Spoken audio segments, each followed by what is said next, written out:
What is going on, everybody? It is episode 693 of Pop Culture Crisis. My name is Brett. I just had to make sure that our mics were live.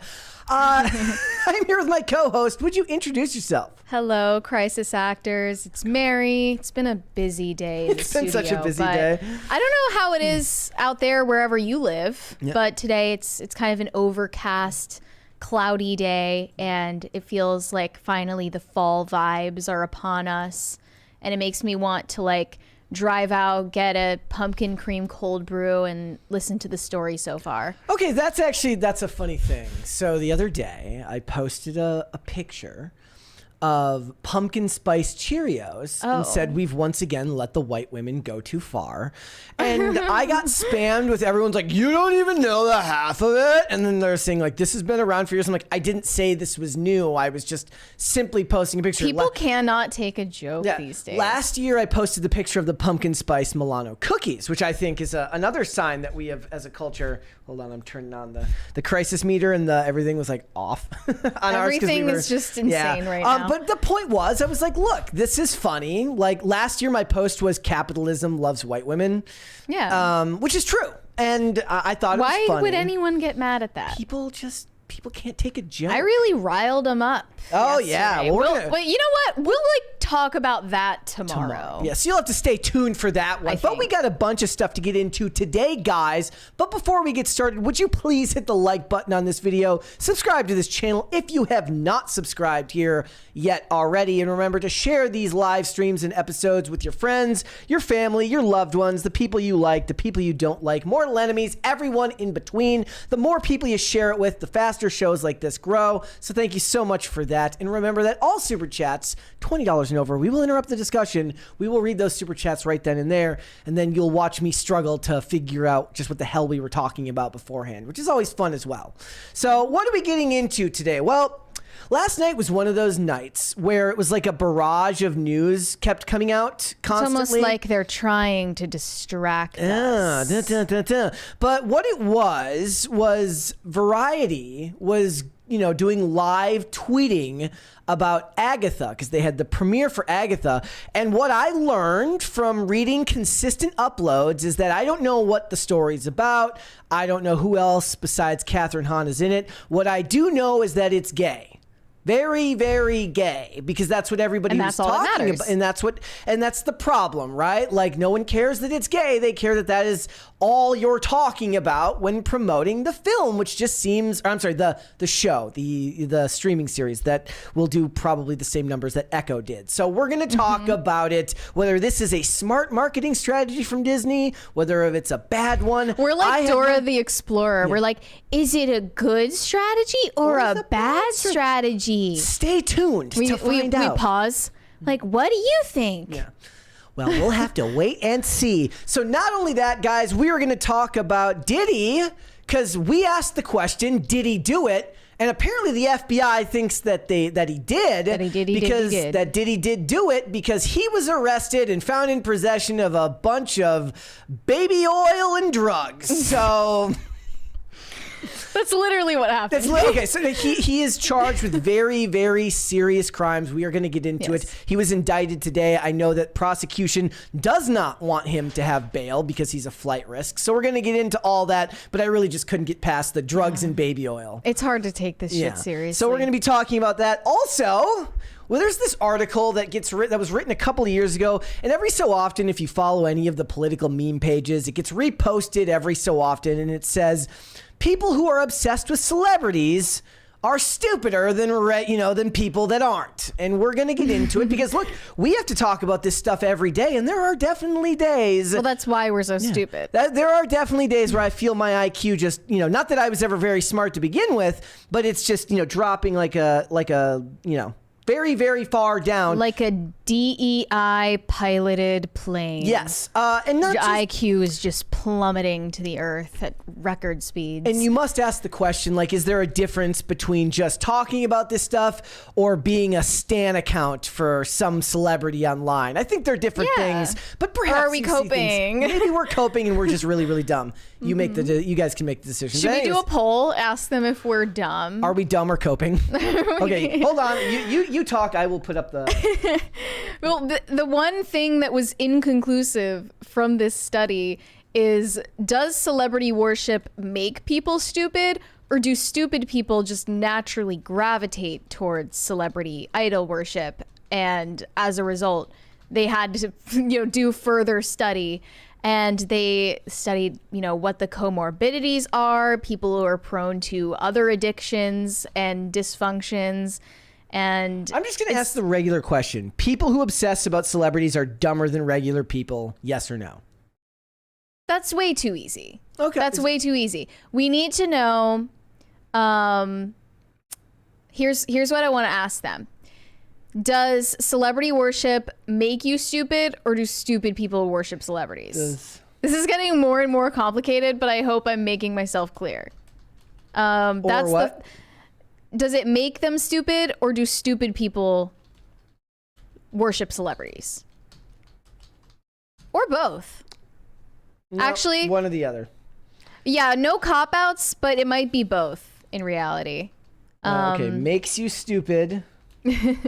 And what was the other one? And but no, stupid people do it. Stupid people worship celebrities. You know what we're proving? That we're stupid right now. Hold on. So, celebrity worship makes you stupid. Yes. We're workshopping it right now. Live on air. Live on air, guys. All right. Just to let you know what kind of day we're having. If there's any spelling errors in there, it's not because I'm stupid. It's because I was under the gun. That's okay. That's okay. We understand. So, so does celebrity worship make you stupid, or is it just stupid people tend to worship celebrities? I think it's got to be both. We'll have to wait and see. It also makes stupid people stupider. I've talked to people who they had Stan accounts when they were younger and they grew out of it. Is that just a factor of modern life? Yeah, I did that. Well, I wasn't going to out you there, but like. Oh no, I've mentioned it before. I obviously retired that phase of my life long ago. Yeah, you gotta when grow it became inappropriate for my age, and I just grew up and had my own interests. All right. But yeah, I ran Stan accounts. It is up there for everyone to vote on now. So that's it. That's what we're getting into today. Mary, if you're ready, we can just go ahead and get started. You ready? I think I'm ready. She's ready. Let's go ahead and get started right away then. We're going to make good time today. First things first, if you're looking for a new unhealthy option to feed your children while they're at school, I have great news for you. Yes, MrBeast is launching yet another food product. He's not calling it Feastables. This is different from the chocolate bar. Lunchly. Yeah, it's a Lunchables knockoff, essentially. The biggest competitor coming for Lunchables in stores near you, called Lunchly. Okay. I can't stand the name. I love the name. Why? I think it's hilarious. Why? I think it's, here's the other thing. People were very annoyed at MrBeast because he wasn't making like beef tallow, super healthy lunch food. And I'm like, you actually saw the crunchy I saw crunchy backlash? people who literally told MrBeast to do better. And I said, no,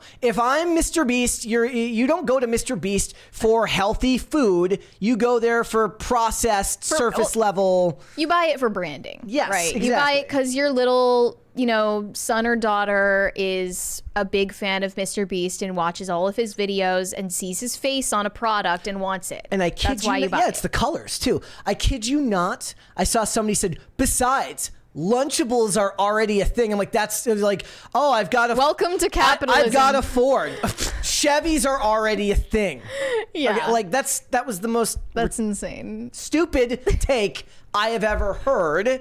But my comment was like, maybe MrBeast should stop marketing products to kids. But now that he's had his fair share of scandals that are not kid appropriate, maybe. Yeah. Some of the responses said, "Wow, more subpar, cheaply made shit with YouTuber branding on it."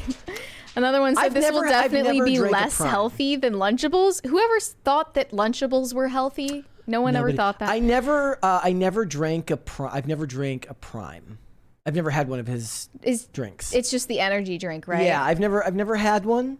Is it 0 calorie or is it full of sugar? It's probably full of sugar. That's why it might be like a lot of like Monster has calories, but like the Ghost energy drinks supposedly have like 5 calories. But the thing is, if you're smart like me and you read it, you just assume they're lying. Well, yeah, I read that like Taco Bell hot sauce has 0 calories, and I was like, there's literally no way that's true. Yeah, like, but the legal limit, I guess, is if a certain item is under 10 calories per serving, even if it's a really tiny serving, they can just say 0 and call it, just round down and call it a day. Yeah. But that's kind of dishonest. Yes, it is. You never know, really. It's weird. First of all, can't trust this shit. Logan And I know Paul Alex Clark is about to wage an all-out war against MrBeast over this because obviously she is the crunchiest of the crunchies.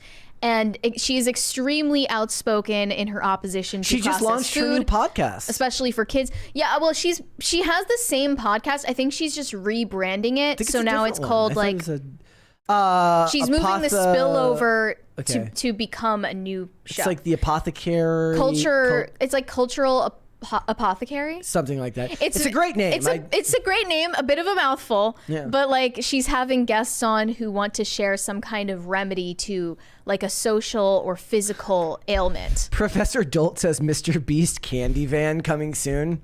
Oh no, that would be he just gets a white. Hey kids, want some Feastables? A white van with no windows. Come on in. Yeah, that's not a good look. I just thought, name the Lunchable knockoff a Feastable. Easy. Look, what I would rather Lunchable did, if they're going to combat this, they need to do the right thing. They need to bring back the taco Lunchable. Bring it back. I never saw anything. I never saw a Taco Bell. It's basically an MRE for children. But that's what they already are, yes. Right? I mean, there are adult Lunchables too. They're just charcuterie things. Like the little things that have like cranberries and cheese. Yeah. I mean, or it's cheese and like slices of salami. Yeah. Yeah. That's an adult. It's just Lunchable. a glorified Lunchable, but he should have called it a Feastable. Lunchly is a dumb name. Yep. All right. And I don't know why Logan Paul is involved in this. Also, he looks really unnerving when he's cleanly shaven. Please grow your beard back. It's weird. Yeah, a little bit. Okay, let's move on. So last week we talked a little bit about a rumor that Zendaya would be playing, who was it that Zendaya was playing? Cleopatra. So we talked about the rumor that Zendaya would be playing Cleopatra, but now there is a new rumor coming out that apparently Cillian Murphy could play Lord Voldemort in the upcoming Harry Potter HBO Max series. So Cillian Murphy actually seems like a good choice. I mean, am I wrong? They need to do so much makeup and prosthetics to his face. I don't see why you do that. Because he has the eyes for it, and he has the lips for it. Weirdly, you would still be able to see his facial features enough. And I was surprised when I watched the first Harry Potter movie how defined Voldemort's nose was, and they just decided to erase it later on. Yeah, it's more accurate to the books. They didn't do that the first time. The first one's right. No, the first one's right, and then later it's worse. That's really weird. But what's funny is that Gary Oldman, who was in the original movie, says he would like to come back but play Dumbledore because he's older now. That's crazy. Yeah. I mean, not out of the question, but some people are saying that because Cillian Murphy is Irish, he hates England and he wants nothing to do with this. So this is a false rumor. Okay. I don't know if that age-old blood feud is still continuing on today. They're still fighting. I had when I used to work doing maintenance at an apartment complex, and there was this guy who lived there who had all of these stickers about being proud of being Irish and hating getting England out of Ireland and stuff. I was like, bro, you're in you're in Minnesota. You're so far away. Like you're both. American, but you're right. I mean, I'm assuming maybe I never got to actually talk to the guy, so I don't know if maybe he immigrated here, but. Yeah. Who else do you see in this?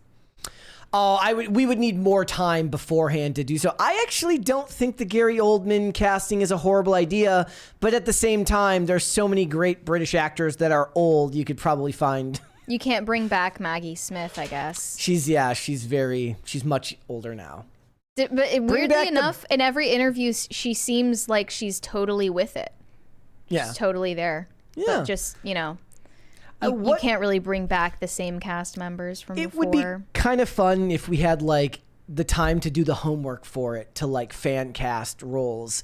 But most of the time, it's one of the funny things that I bet casting directors really hate, because people just pick whichever actors they can think of, and there's so much more that goes into that than just picking an actor that looks like the character. I'm sure a lot of the actors are going to be people we have never heard of before. Yeah. Especially because we're American. Well, I mean, it's not just that. It's the fact that if they're going to do this, and the only way they can do this properly is if they film this all back to back to back to back to back, because those kids are going to grow up, and you need the show to grow up with them. You can't have them finish season 3 and then start their 4th year at Hogwarts, and all of a sudden they all look like 20-somethings. They all have mustaches. I really can't... I can't tolerate them doing it the way that Stranger Things has done it. Why the fuck would you wait 2 years or 3 years in between a season of a streaming show?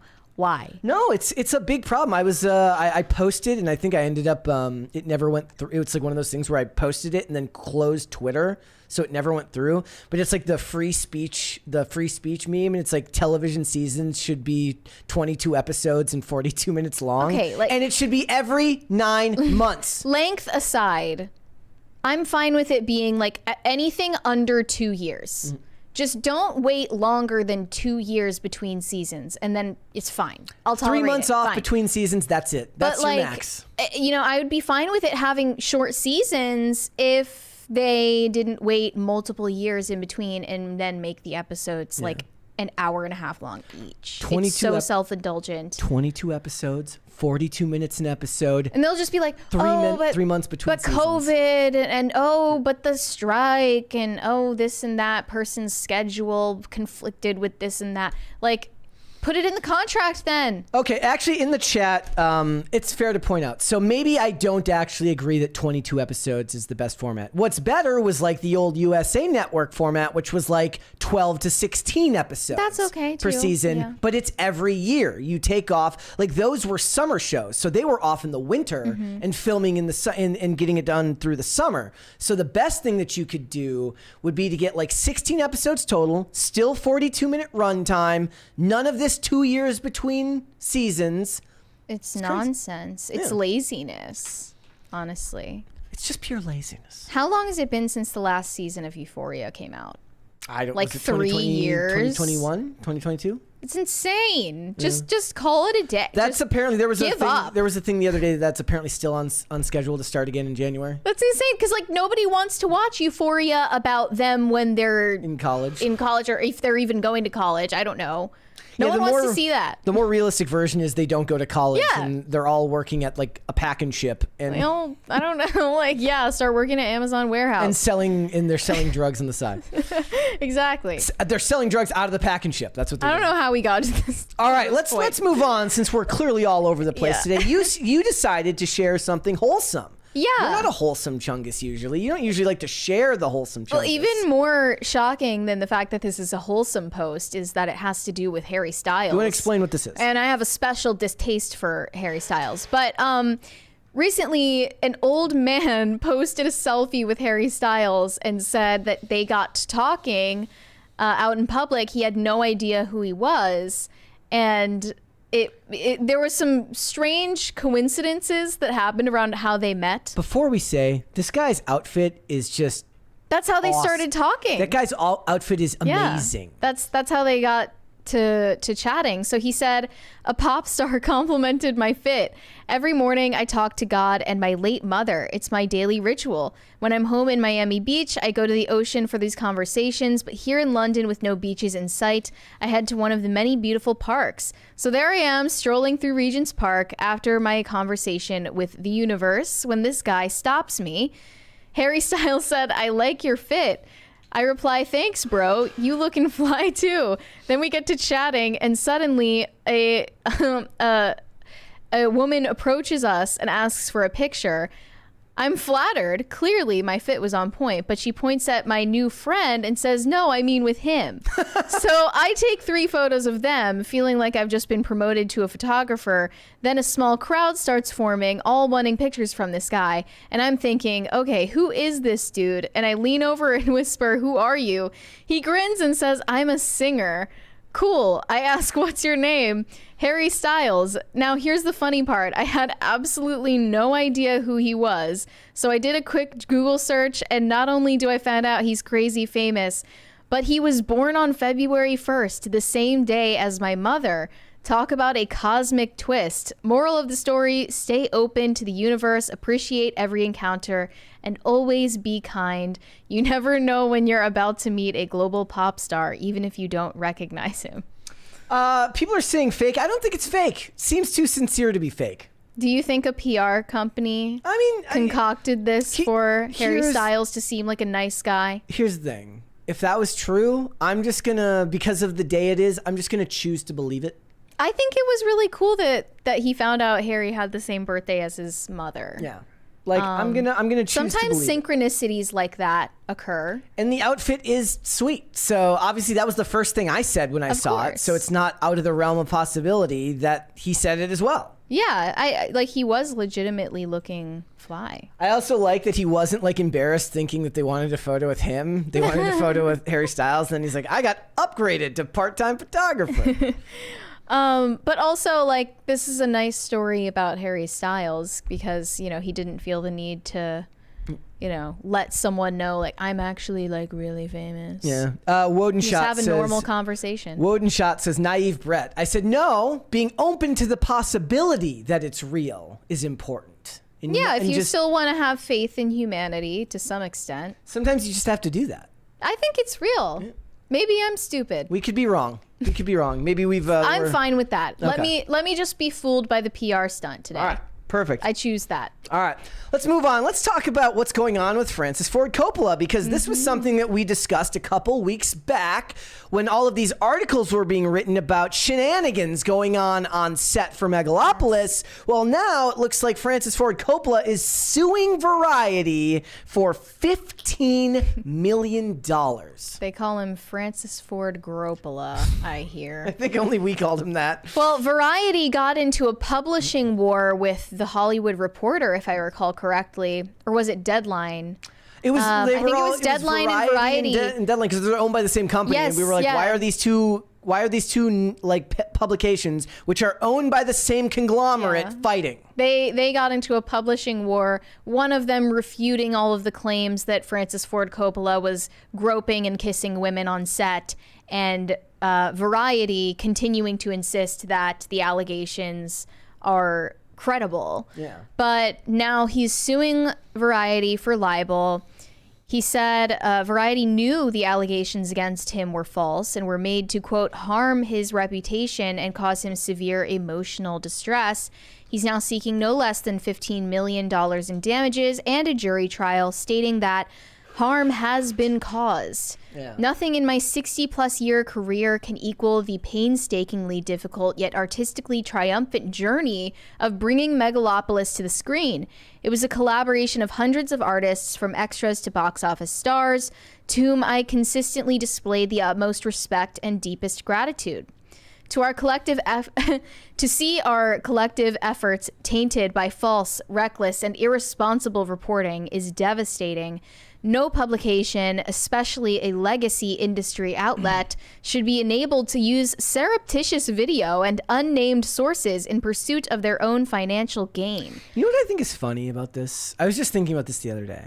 So most people of a certain level of status in Hollywood have had these types of pieces written about them. Maybe not about something this specific, but something unflattering has been written about them that they know in their hearts to be false. From an inside source. From an inside source. But then when something is reported on somebody they don't like, say Donald Trump, they just choose to believe it. It's called Gell-Mann amnesia effect, right? When you read an article about something where you know the subject matter really, really well, and you read the article and you're like, wow, everything they're saying about this subject is bullshit.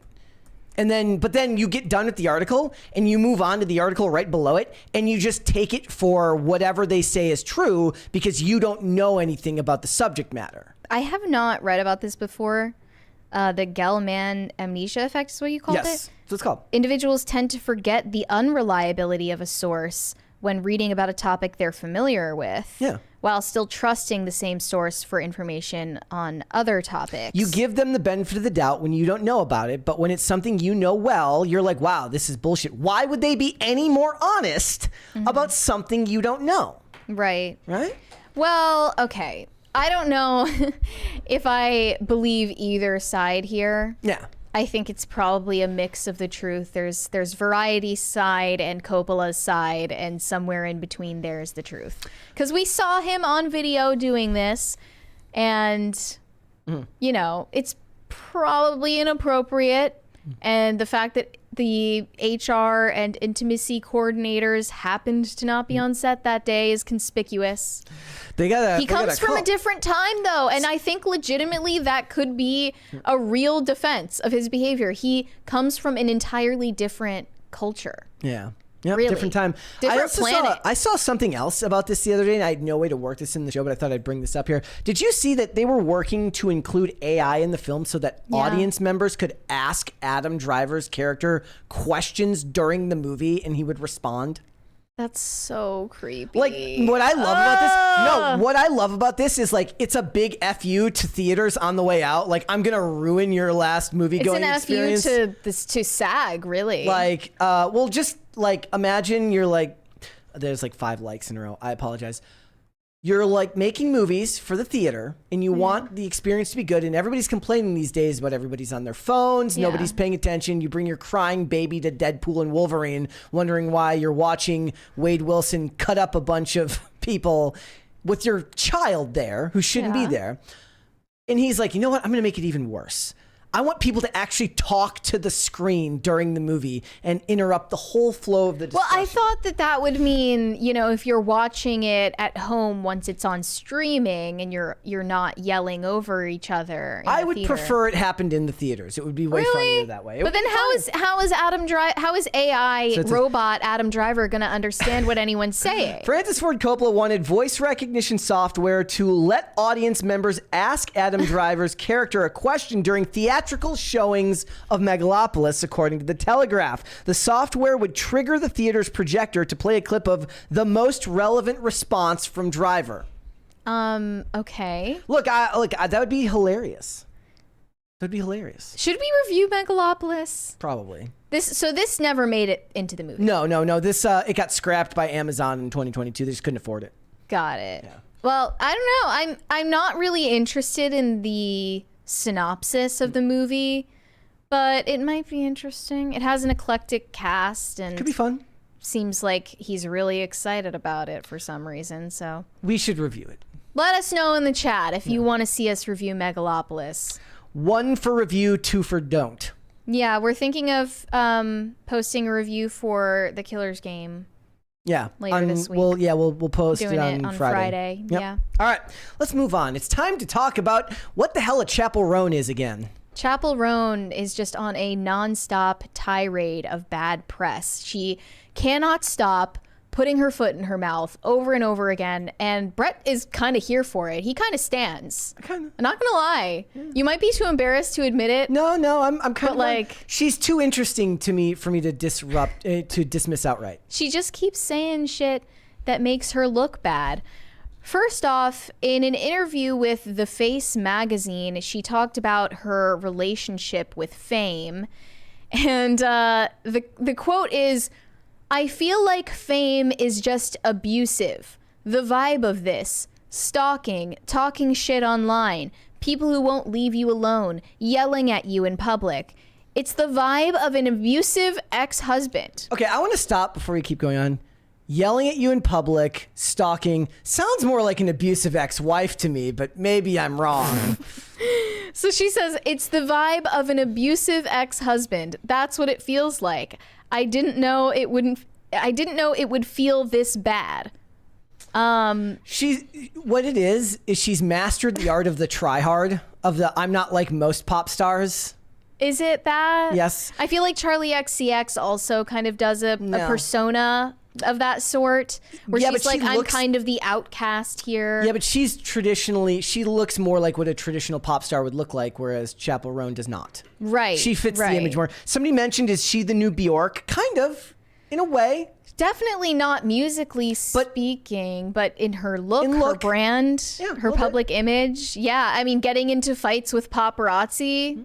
Bjork is obviously famous for that.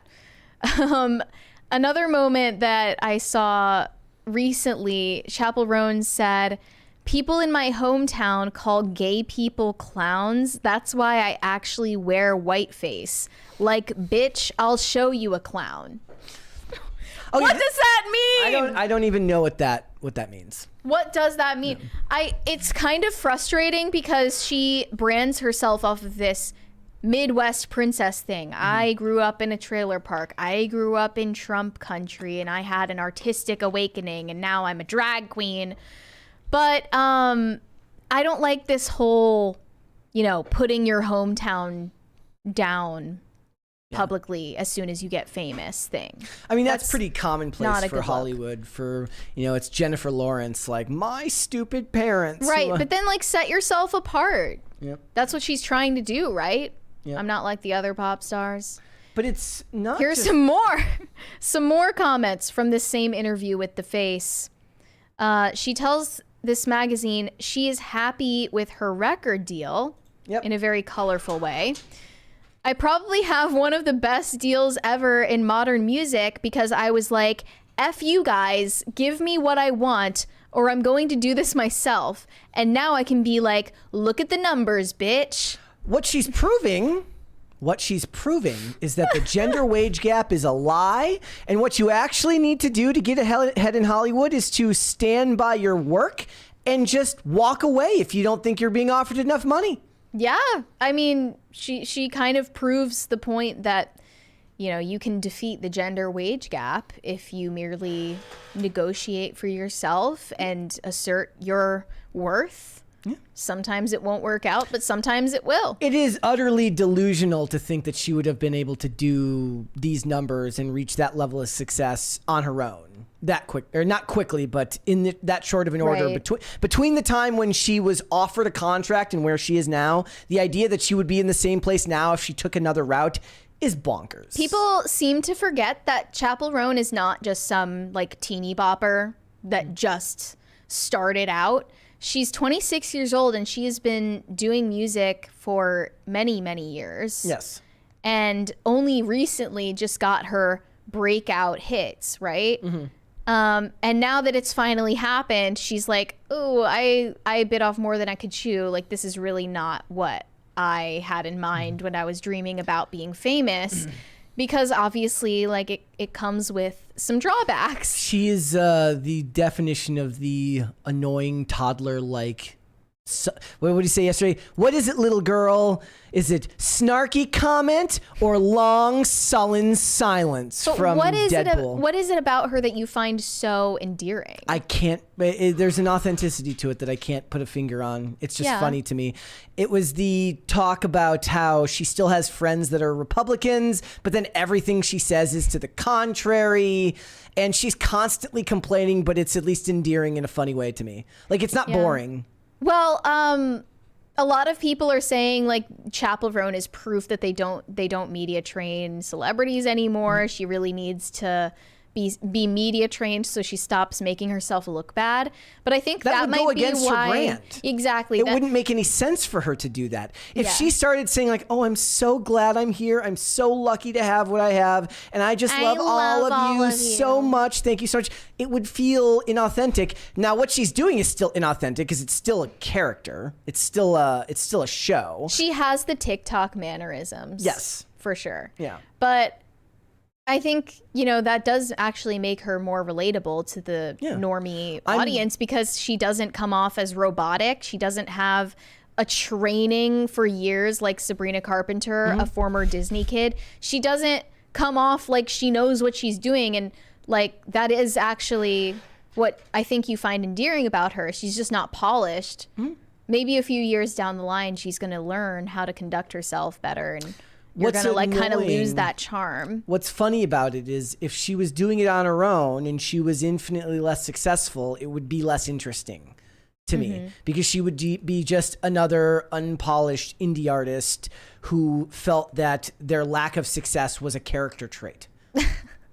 Or was actually like a credit to them, Yes. to their artistic I don't wanna integrity. Be mainstream. I do it for the. I mean, that's kind of what she's saying, right? She's like, I just want to do my art. Why is everybody gonna bother me so much? It's lame and hilarious, and I find it, funny and endearing. She made a couple of comments kind of suggesting that she doesn't want to try too hard at being relevant and famous. She's literally like me. She's literally me, who's just like, look, you can't fail if you don't try.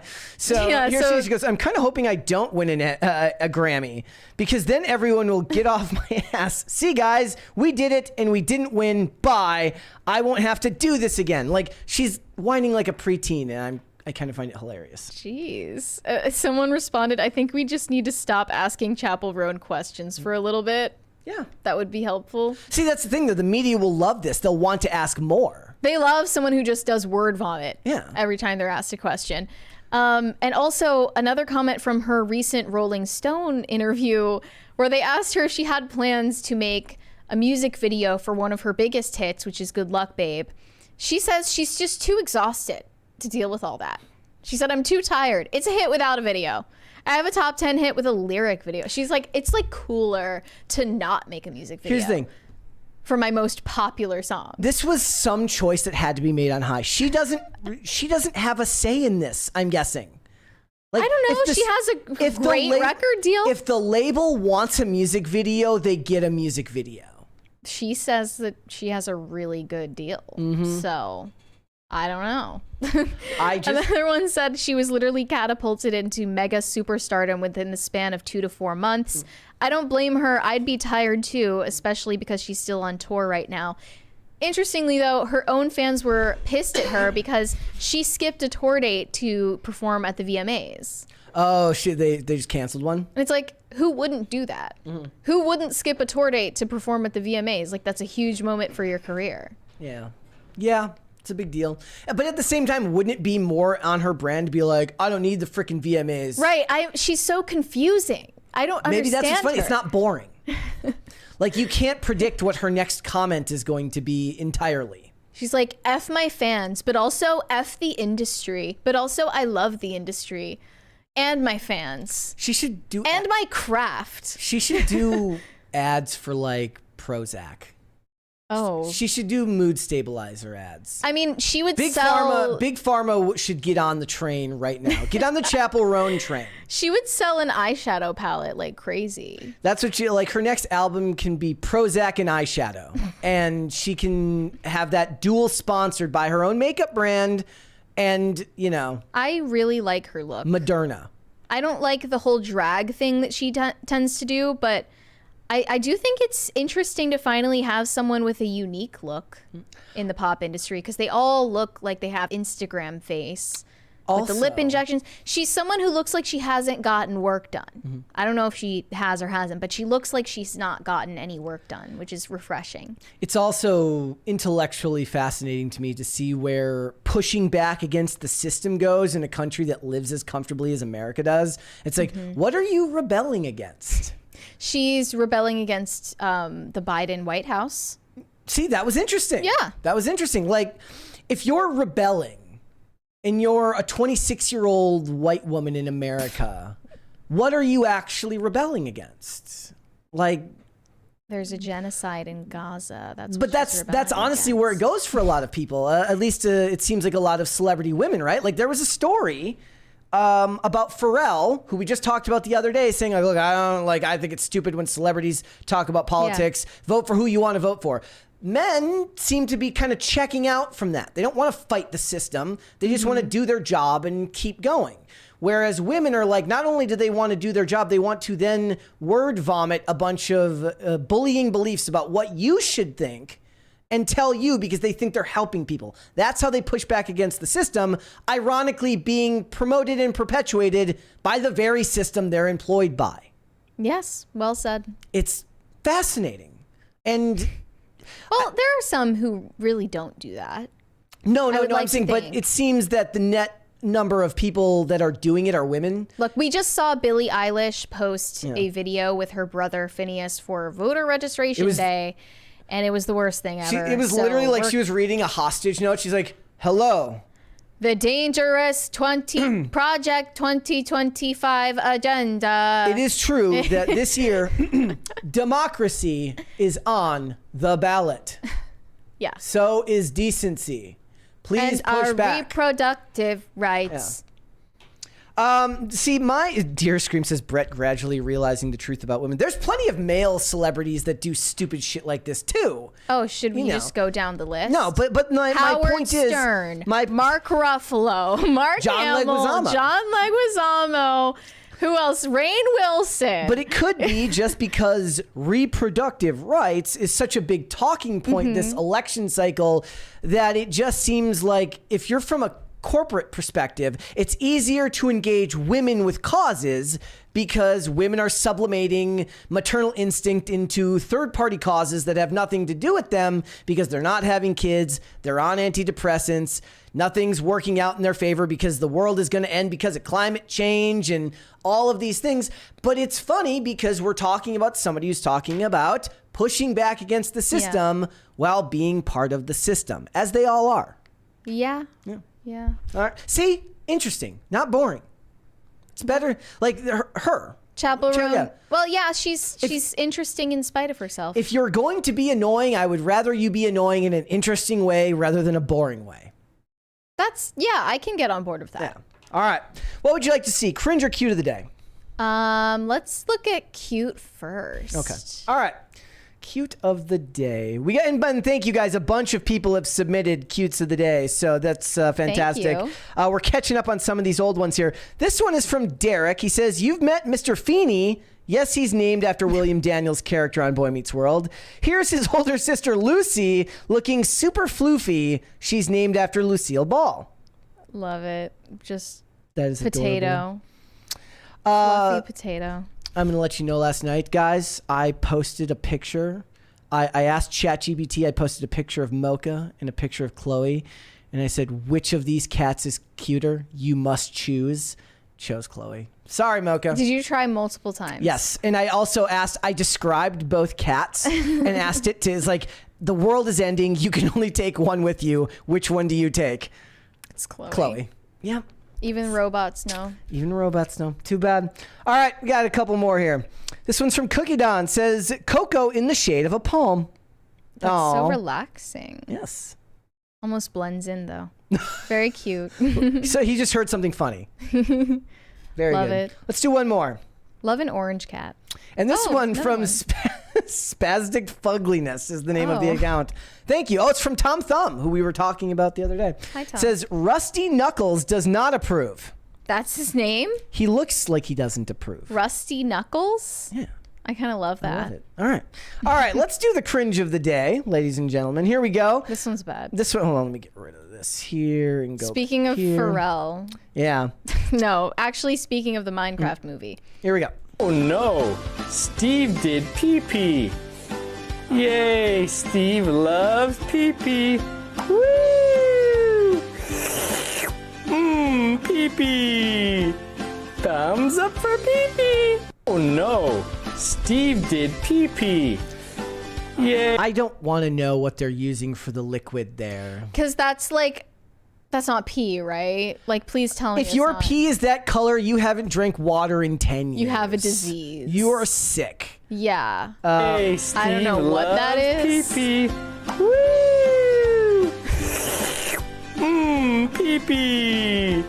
Thumbs up for... I'm going to tell my kids this was the Minecraft movie. This is legit, like, what children are watching on YouTube. Yes. Just Brain so rot. everyone's aware. Brain Just rot. letting you know, this is what your younger cousins and siblings are watching on YouTube. This is Gen Alpha brain rot. And yeah, the person who posted it asked if Jack Black was going to recreate the scene in the Minecraft movie. I hope not. Like, most of the stuff that I've been seeing these days, even worse now, is like it's AI generated like dialogue replacement for like really like iconic scenes in movies and TV, and it's just dropping in like brain rot words. So it's like the scene from Suits where Harvey recruits Mike. And he said the line is like, we only recruit from Harvard. We only hire from Harvard. He says, we only hire from Rizzler Academy. And the whole thing just becomes a bunch of brain rot. And I watched it, and I think I let it play like 5 times. You're just dying. My brain. My favorite is Breaking Bad brain rot. Yes, those are really, really good too.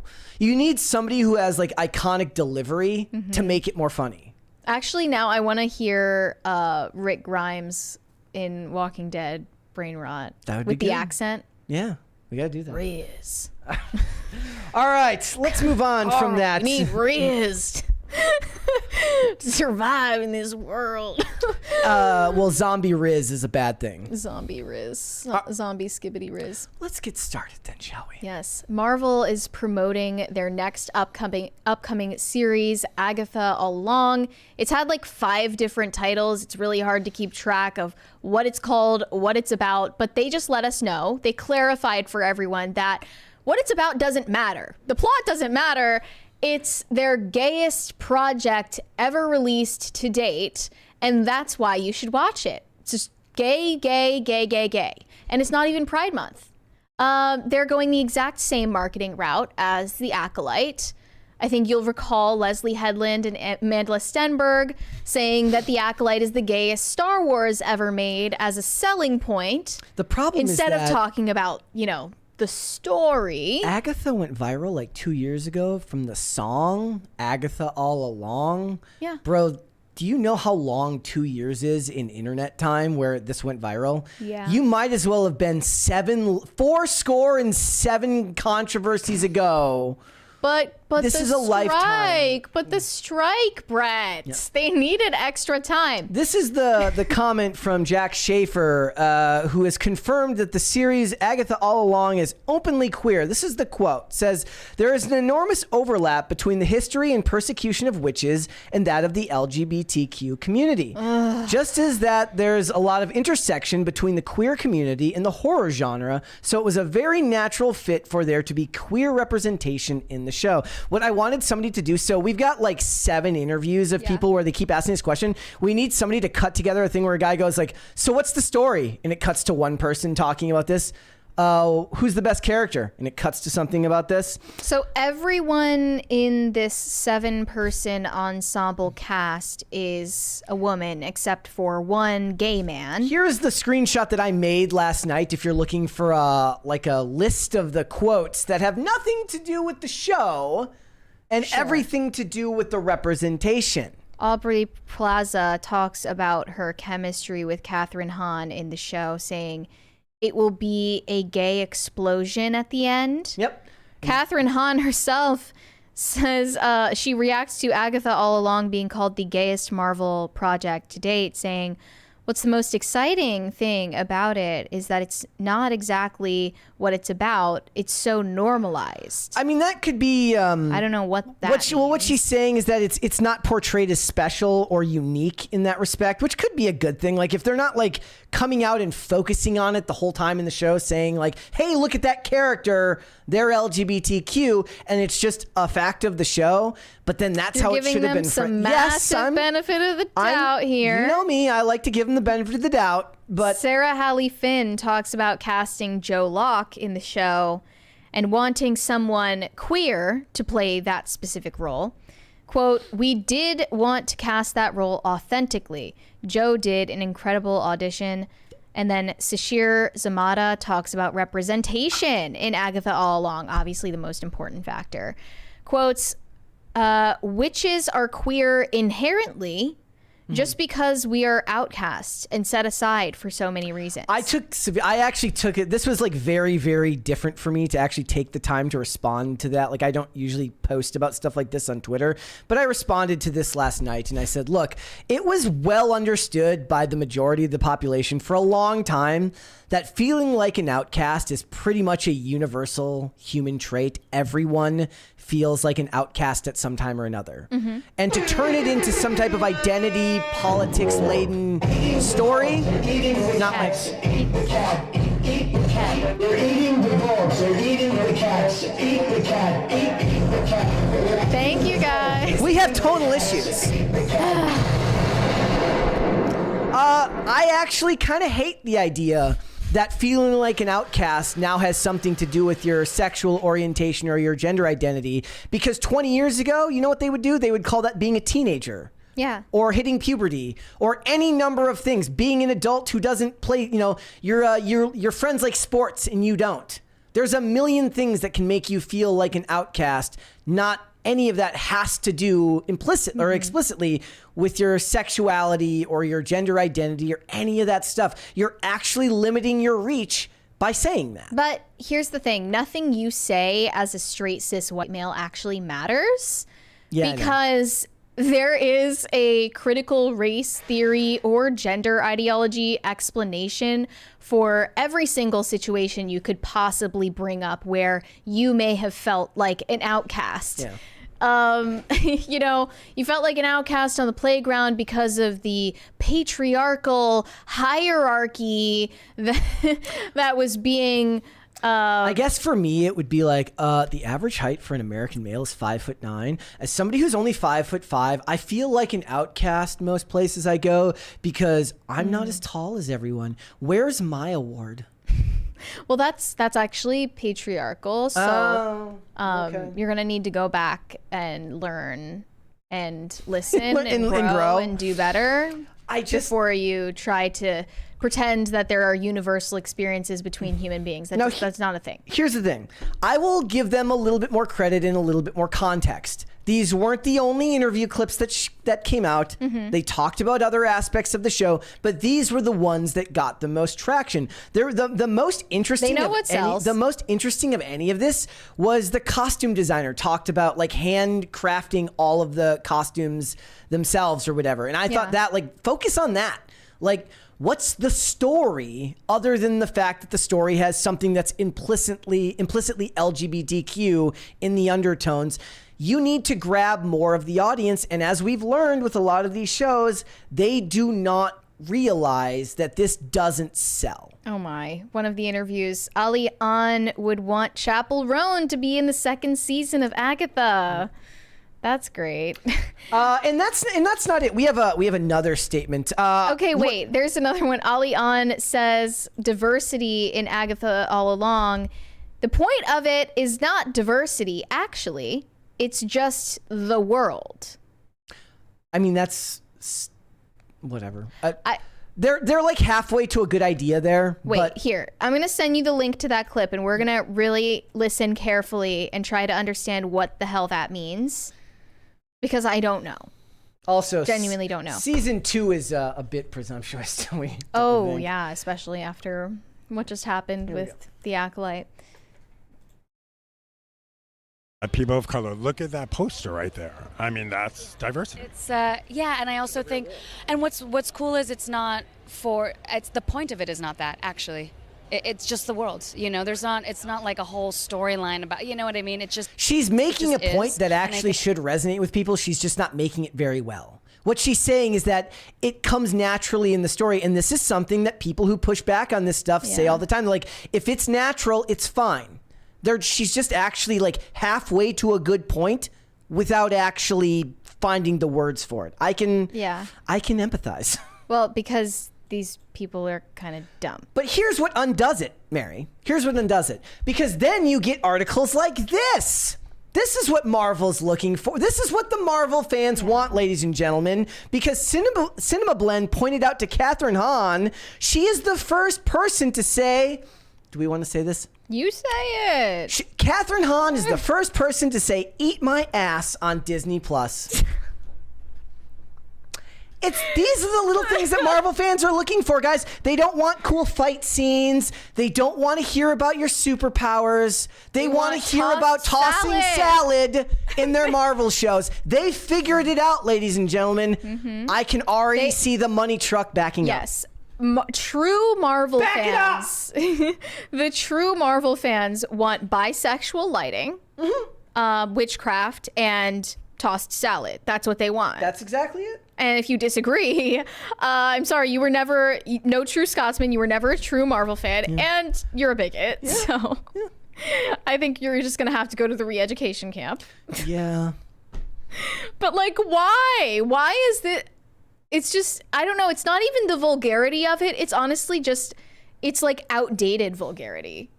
It's Reddit vulgarity. It feels like Reddit vulgarity that they're just kind of throwing in there so that it will go viral on TikTok as a TikTok sound. I can already tell you what's going to piss them off. Here's the thing, guys. If Deadpool said it, it would be funny and people would like it.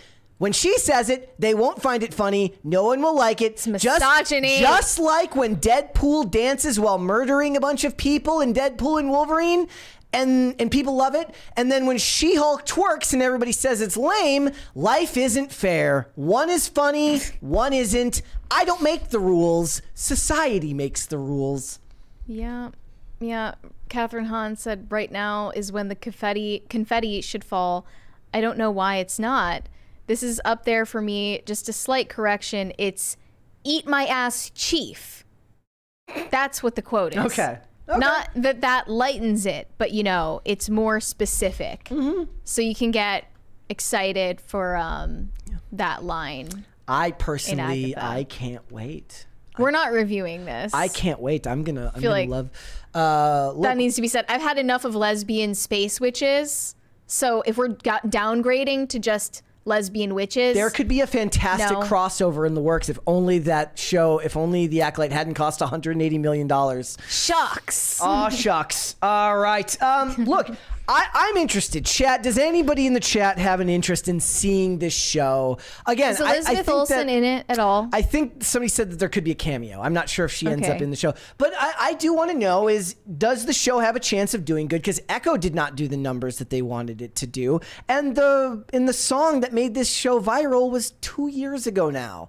I don't know if regular lesbian witches and tossing salad is enough to bring this one across the finish line. Maybe I'm wrong. Yeah, we'll have to see. All right. Shane H. Wilder said, "Happy Taco Tuesday, Brett and Mary. Am I racist? Was amazing. I took the photo you wanted in the PCC merch, Brett. When do I get my 2 rubles? I don't have any rubles. Sorry, no rubles. Glad you enjoyed the movie, though. Yep. But I thought we told you weren't allowed to like that movie. Yeah, that's what our thumbnail said. You can't like it. Potatoes for Seamus said, "Too early for random super chats. Let's go." It's never too early. Brett with 1 T. Yes. Shane H. Wilder said, "Kyle Miller wanted to know how you can talk about Diddy when there's a felicide going on in Springfield. There's my charitable act for the day." Yes, I did see that. Is that actually what it's called? Is that what felicide? Is that what it's called? A feline? Is it felicide or felicide? Felicide. I don't know. I hope they're not defenestrating the cats. And one more from Potatoes for Seamus. Felicide? Wow, I didn't know that. Brett, probably. With 1 T again. It's just rude. All right, time to get into the more depressing topic today. Diddy is in deep doo-doo, y'all.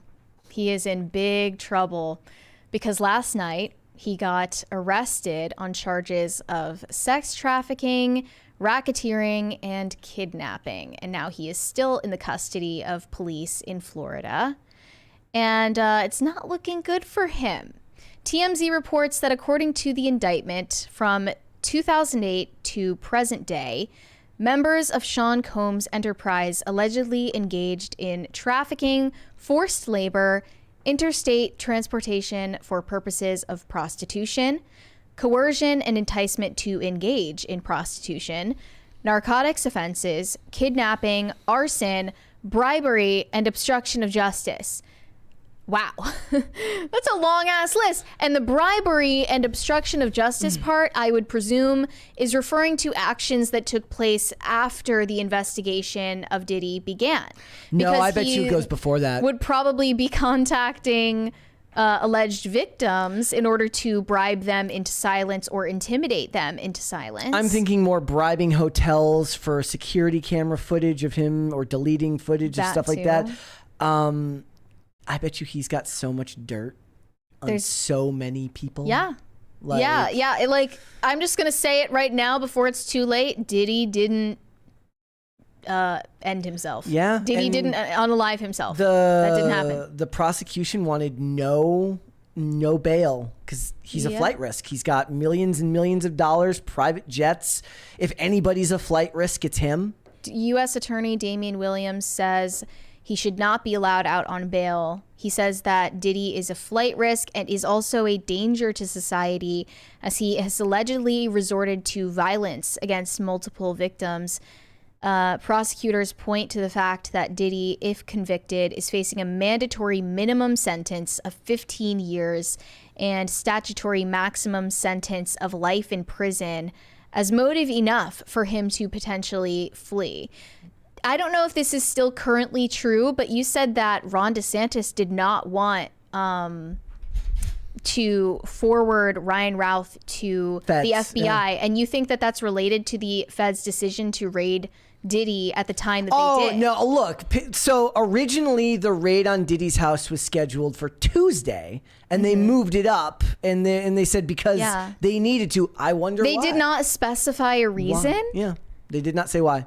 Okay, I mean, weird. that might have come out since then, but when I originally It was an said overnight raid. Yes. So they moved it up, basically, not even Monday, but Sunday night. That's really Right? strange. So why is that? Does it have anything to do with what's going on with Trump? I don't know, but the timing is coincidental. Sussy. Yep. Now I'd be here's the noticing. most I'd be noticing. Here's the most ridiculous part, okay? Law enforcement officials confiscated narcotics and more than 1,000 bottles of baby oil and lube from Diddy's homes in Miami and Los Angeles during the raids in March 2024. The narcotics and baby oil were used during his freak-off orgy sessions, which he forced women to join. Now that reminds me of 50 Cent's newest clapback against Diddy. He posted a picture of himself with Drew Barrymore, who did not need to be dragged into all Poor this lady's mess. just like, leave me out of this. He Holy said, shit. here I am keeping good company with Drew Barrymore, and I don't have 1,000 bottles of lube at the house. I'm sorry. Like, this is the thing. This job kind of breaks me sometimes. And when we were reading this earlier, I was just like, these are really serious charges, but I can't picture an image of like a cop going, stop right there. And Diddy turns around, he's got a huge pill bottle in one hand and a thing of Johnson & Johnson in the other. And he goes, freeze. It's so hard to take it seriously because we're irony poisoned and it's just dragging out for a long period of time. But I should, be clear that the allegations are They're very serious. And we saw him obviously on video in that hotel Acting like an absolute the monster. absolute crap out of Cassie. Yep. And for some reason, it took so many years for that footage to reach the public or even be reported to police. Yep. So, yeah, the allegations are credible. I just wanted to read from this excerpt of the lawsuit against him. That I sent you the other day. Filed. I read this and I was just like, what the fuck? I think this was filed on September 10th, so just a week ago. This says Diddy is going to hell. In or around November 2009, after the Soul Train Awards in Georgia, Mr. Combs flew Miss Richard and Miss Harper to his house in New York on a private jet for an after party. There were many well-known celebrities at the after party and copious amounts of illegal drugs being openly consumed.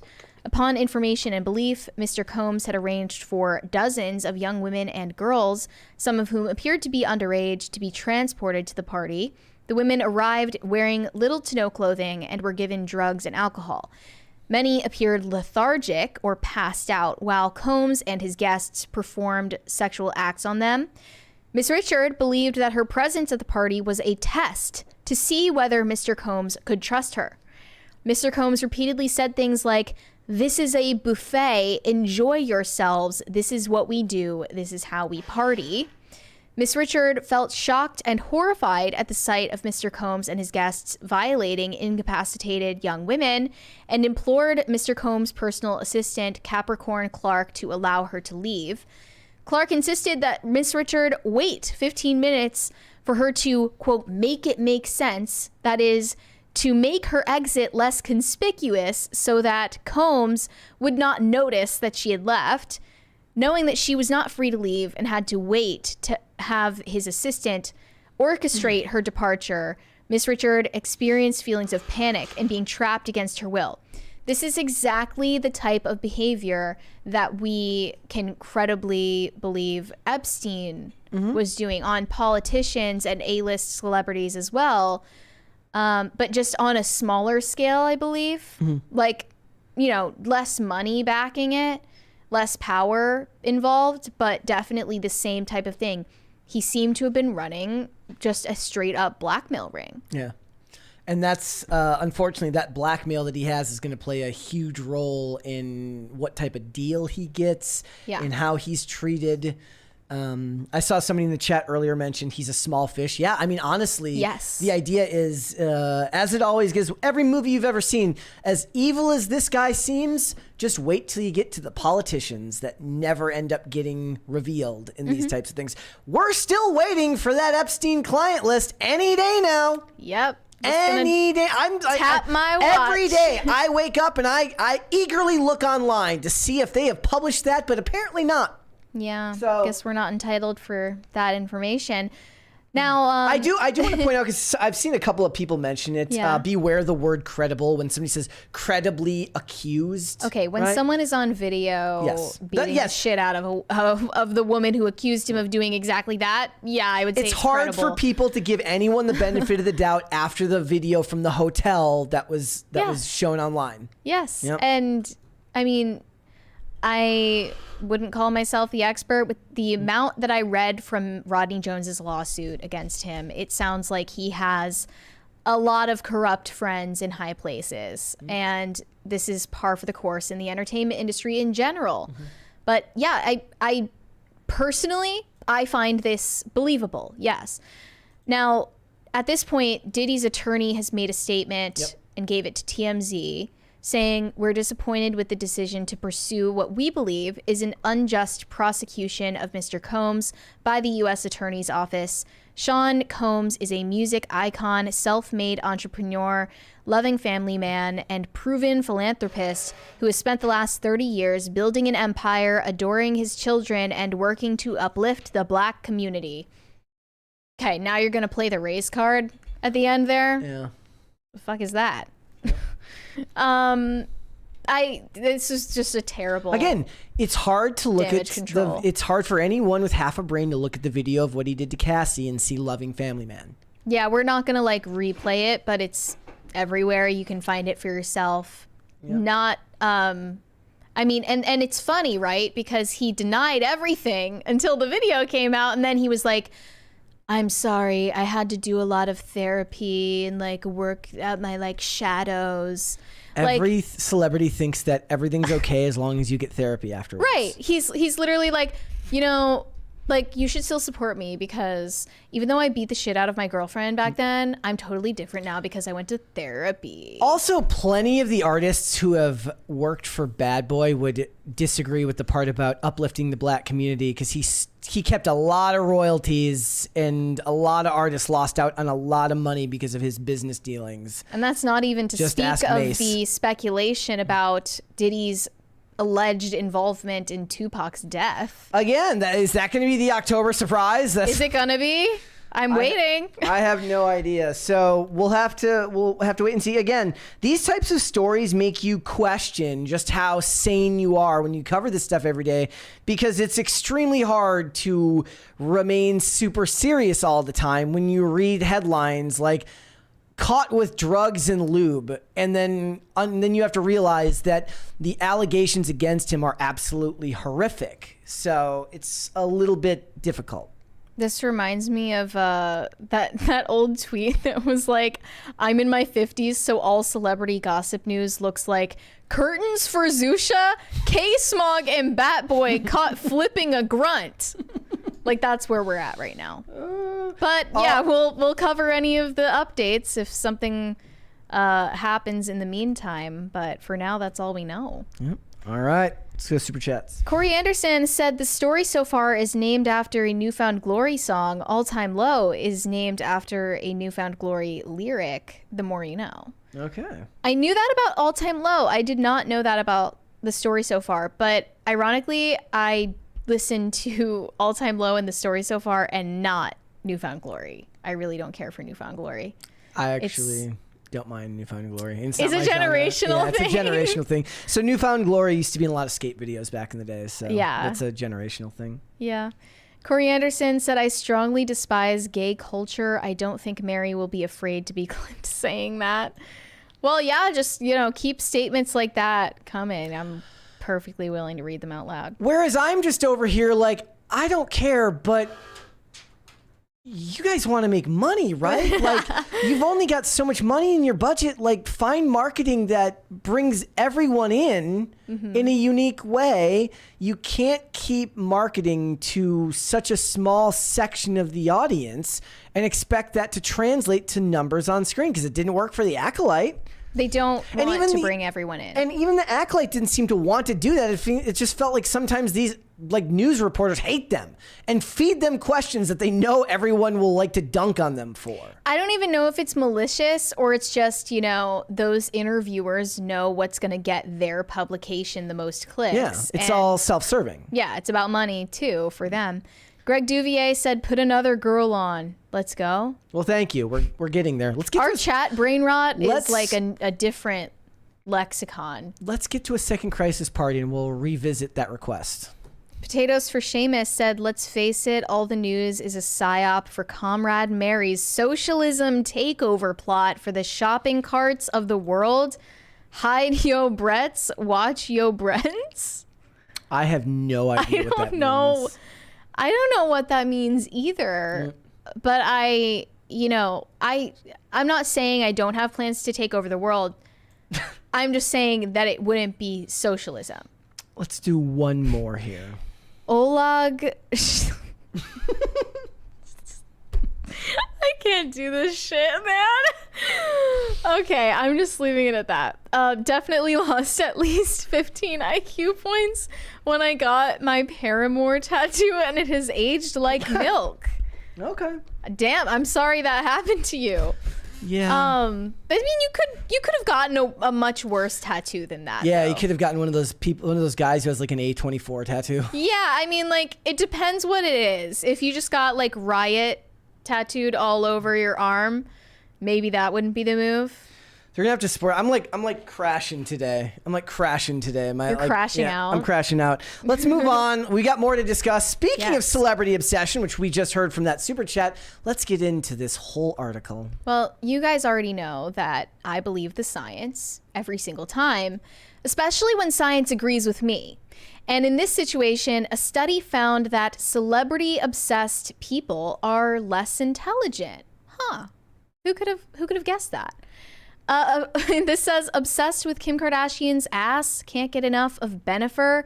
Chances are you're an idiot, at least according to these Hungarian academics. So according to this study published in BMC Psychology back in 2021, I believe, it makes the rounds every few weeks. It asserts that there is a direct association between celebrity worship and poorer performance on cognitive tests. And it cannot be accounted for by demographic or socioeconomic factors. Luckily for me, Mary, I perform poorly on those tests anyways, so it doesn't even matter.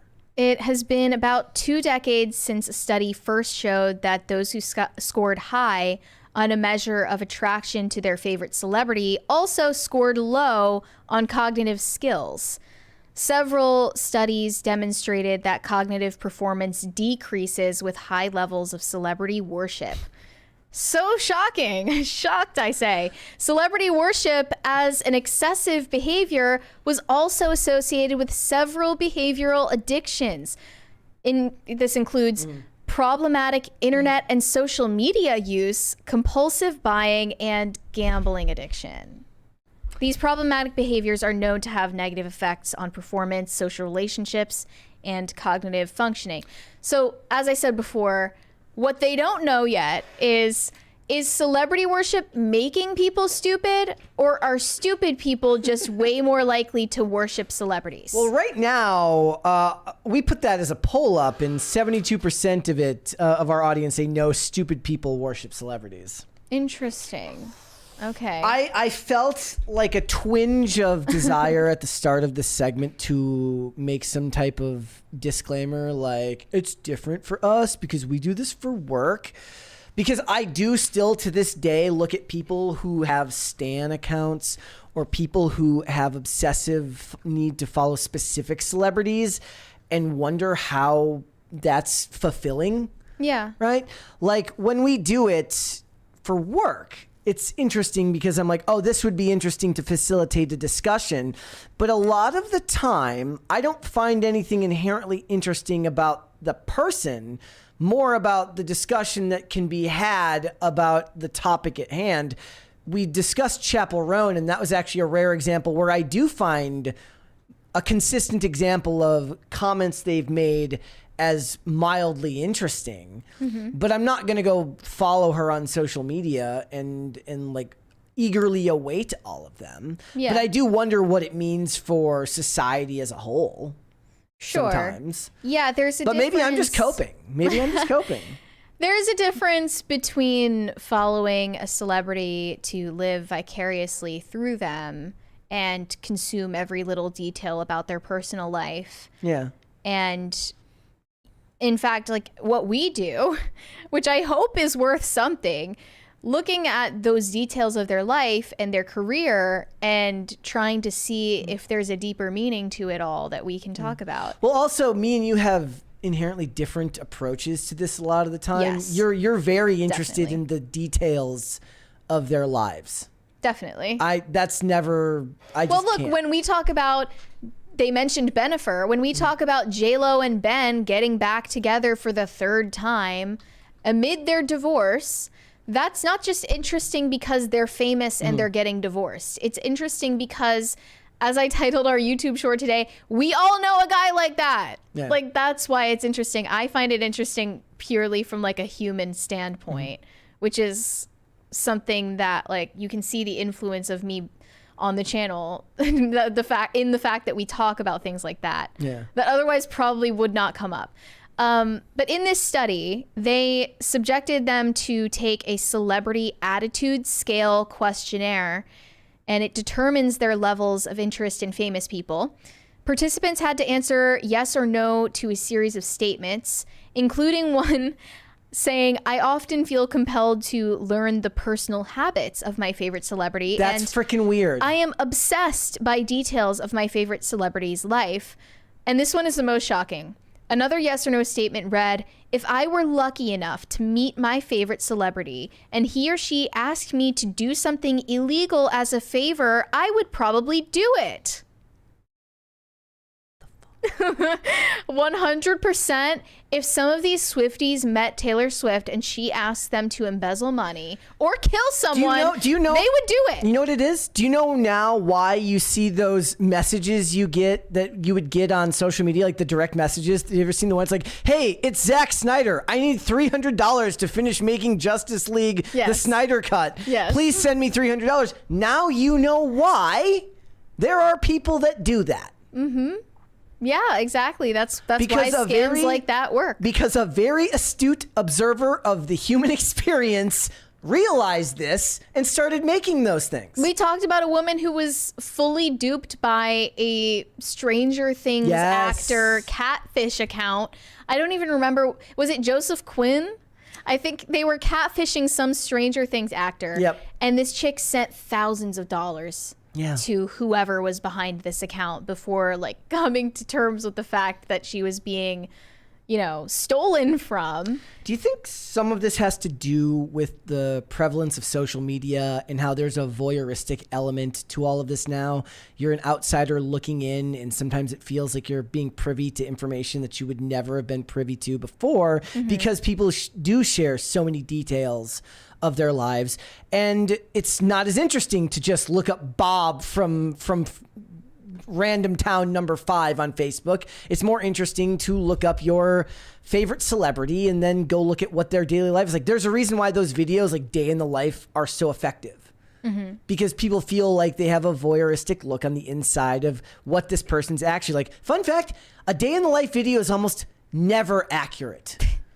Like this used to happen in skating all the time, where it'd be like a day in the life, and it's like everybody goes skates like 5 separate spots and gets a bunch of tricks. That's not what an actual day skating is like. A day skating is like you go skate 2 separate spots and you loiter at both of them for 4 hours at a time, and a couple of people do a couple of tricks, and you spend the rest of the time talking and bullshitting with your friends. Yeah. The day in the life ones are never realistic, and it's the same way for celebrities and women that work at Google. Definitely. Like I would at least hope that they're not sitting around getting facials and drinking electrolyte shots all day and answering emails. But I think that the social media part, like, no doubt that plays a part in the rise in celebrity idol worship, as does the decline in religiosity in the West. Yeah. But it's kind of it's a situation that a celebrity can't win, because think about how crazy Swifties are. Yeah. Taylor Swift actually does not share a lot of her life. She does not go out of her way to post a lot about her life or her friendships or her relationships on social media. Where you get all the information is from everybody else around her. Yeah. Posting and leaving Easter eggs for people to follow the trail. Like, she's not actually doing any of this, the disclosure of these details. She doesn't have a choice either way, and she can't alienate them because it's not in the interest of her bottom line. Like, I have to admit, like, most of the time you're very good at finding these human interest stories about celebrities that just don't ring true to me. Like, the stuff about Marvel, I can catch, and I'm like, look, here's all of these stories about why they're marketing this show a certain way. And to me, that's ridiculous, and something in my brain goes off. We should cover that. But you'll find stories where celebrities have interactions with each other that actually end up making for really, really interesting segments. But I just scroll right past that shit. It's woman brain. I scroll right past that stuff. And it's just very, very different. Like, you'll notice, like, if there's days where where Mary's out of town, the shows will fundamentally look very different and be very focused on a topic itself rather than a celebrity specifically, because usually there's more small details that require two people to go through, because you need to be able to go through each of these points, and then we need to facilitate the discussion.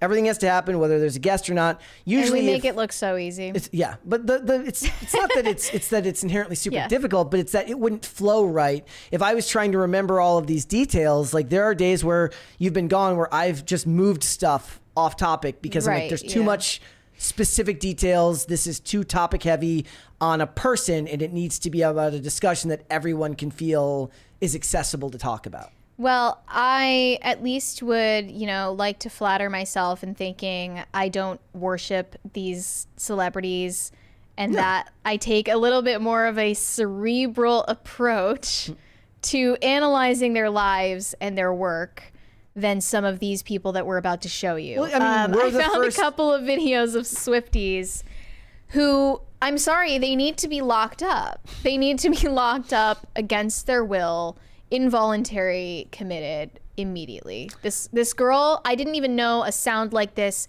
could come out of someone who looks like that. Okay, here we go.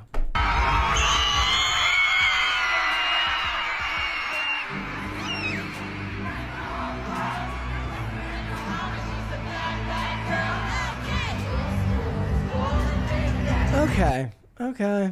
That was pretty crazy. And her mom is the one recording this. And she thinks it's cute. No, look, she's a kid. Like, different, like, teenage girls having pop music obsession is not, like, if this was an adult, I would be more weary of it. This doesn't. Well, actually, unfortunately, there are a lot of adult women who act exactly the same way because they have no incentive to grow up, including this woman who we have shown this one we've before. Seen. Yes. But, it bears repeating.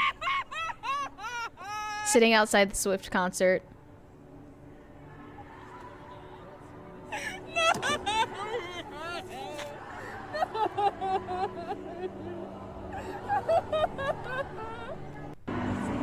So that was real. This is a way you should only cry if you have, like, lost your child. I don't even know if I buy that it's entirely. The sad thing is, like, why is the phone there filming? Whatever. Well, she's filming it for, clout, very obviously. Performative to me, and you know what reminded me of just the other day was when, do you remember the TikTok trend, like, last year, where, like, kids would go up to their boomer parents and be like, "This celebrity died," and then put their phone in front of their face, and the parent would be like, "Whoa!" The parents would be like, "No, that's such a shame." But yeah. Look, I've asked the question some days because it used to be something that I actually can't, like, I used to follow politics very closely. I used to care a lot, and I loved movies. I loved TV, and obviously those are still the things that I tend to have the most solid opinions on, or I think about the most. But doing this job, I definitely feel dumber some days. Even if I don't worship celebrities, I definitely feel dumber than I was before. Not that I ever felt very smart before. If anything, that's not because of celebrities in and of itself. It's because of the speed of the outrage cycles that, leave you very disoriented. And I think it's best to step away from it from time to time, at least when we're on the weekend. On the weekend, and that's the thing, though. To touch grass. Usually we have to start planning for Monday over the weekend, and in a lot of news, especially news they don't want you to know, gets dropped on Friday at 5 p.m. Yeah, that's so very true. You actually usually end up getting a whole news cycle out of Fridays and stuff like that. And it's best to just get off Twitter as best as you can. So. Yeah, word to the wise. All right. Let's finish up these super chats. And we'll hang out here. Oh, by the way, in the chat, I saw somebody say, Brett, did you watch the Young Turks? No, I never watched the Young Turks. No. Yeah, I would be disappointed in you if you just said yes. Also, somebody said I should recommend Person of Interest. Yes. Today is officially recommended. I am once again here to inform you that you should go and watch the show Person of Interest. Okay, Surenko Productions said Diddy definitely did do it, but what exactly did Diddy definitely do? Baby oil and drugs. A lot of things. Yep. We gave you the full list. Yep. Shane H. Wilder said, speaking of Lunchables, Capri Sun is keeping the pouches and just adding bottles. Told you. Also, do kids need to be drinking Prime energy drink? Yeah, kids have enough energy as it is. I don't think they need to be drinking something that's illegal in Canada. Okay, so here's the other thing that's been going on, and I was thinking about this the other day. Have you noticed how many companies are making the most unnecessary collabs? I kid you not, there are now Funyuns Lays, and Cooler Ranch Dorito Lays. So it's just a Cooler Ranch Dorito, but it's a Lay's potato chip. But it's not a Dorito anymore. No, it's not. It's a Cool Ranch. It's a Cool Ranch Lay's potato chip. Adderall should just make an energy drink. Just do it. Okay. There's a new McDonald's X Crocs Happy Meal. I'm looking at Snackalator again. Yeah. That's an insane collab. Why would you collab with a shoe brand? Why? I just don't. I honestly, don't get it. I'm gonna get that. They're gonna make. I'm looking at some of the new items. There's Coca-Cola X Bacardi. I tried to bring this up on the show the other day where I said all these companies are collabing. And Coke Jack Daniels. There's like cinnamon flavors? toast. There's cinnamon toast crunch drinks now and shit. People are getting so fat. Like what is this about? And why do I want it? And why am I falling for every single marketing ploy? Why am I looking for this right now? I did finally get some ketchup chips the other day. More ketchup chips. Oh yeah, they weren't Lay's good. though. They were hers. They're good. They were good. There's also like some new like cinnamon, vanilla, spiced sugar, caramel M&M. I don't even know what that means. I'm telling you, eventually Adderall is just going to make an energy drink. And I like this in the chat. Dustin Owen says Adderallade. Yes. New Chick-fil-A sauce flavored waffle potato chips. You want that. I already know that you want those. Yes, I do. Okay, nothing needs to be said. Okay. Corey Anderson said Alex Clark is hot. She can be all the crunchy.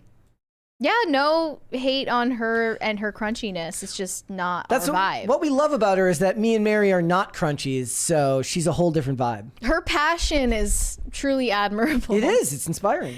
Not that Jon Stewart. I wish I had as much passion about, I don't know. Anything. Chappell Roan being a celebrity as she does about food. I can't do it. Yeah. Not that Jon Stewart said bad, Corey. No simping. I mean, That's never bad advice. Alex Clark deserves a little simping sometimes. Surenko Production said, Cilian looks like Voldy before the snackification. What does that mean? I don't... snakification, I think he means. Oh, snakification? Yeah. Okay. Yeah. Is that what they refer to about the nose? I mean, I guess. Like, I'd have to go and reread, but Voldemort is always very clearly described in the books. I'll never get over the fact that they didn't give Harry green eyes in the movies.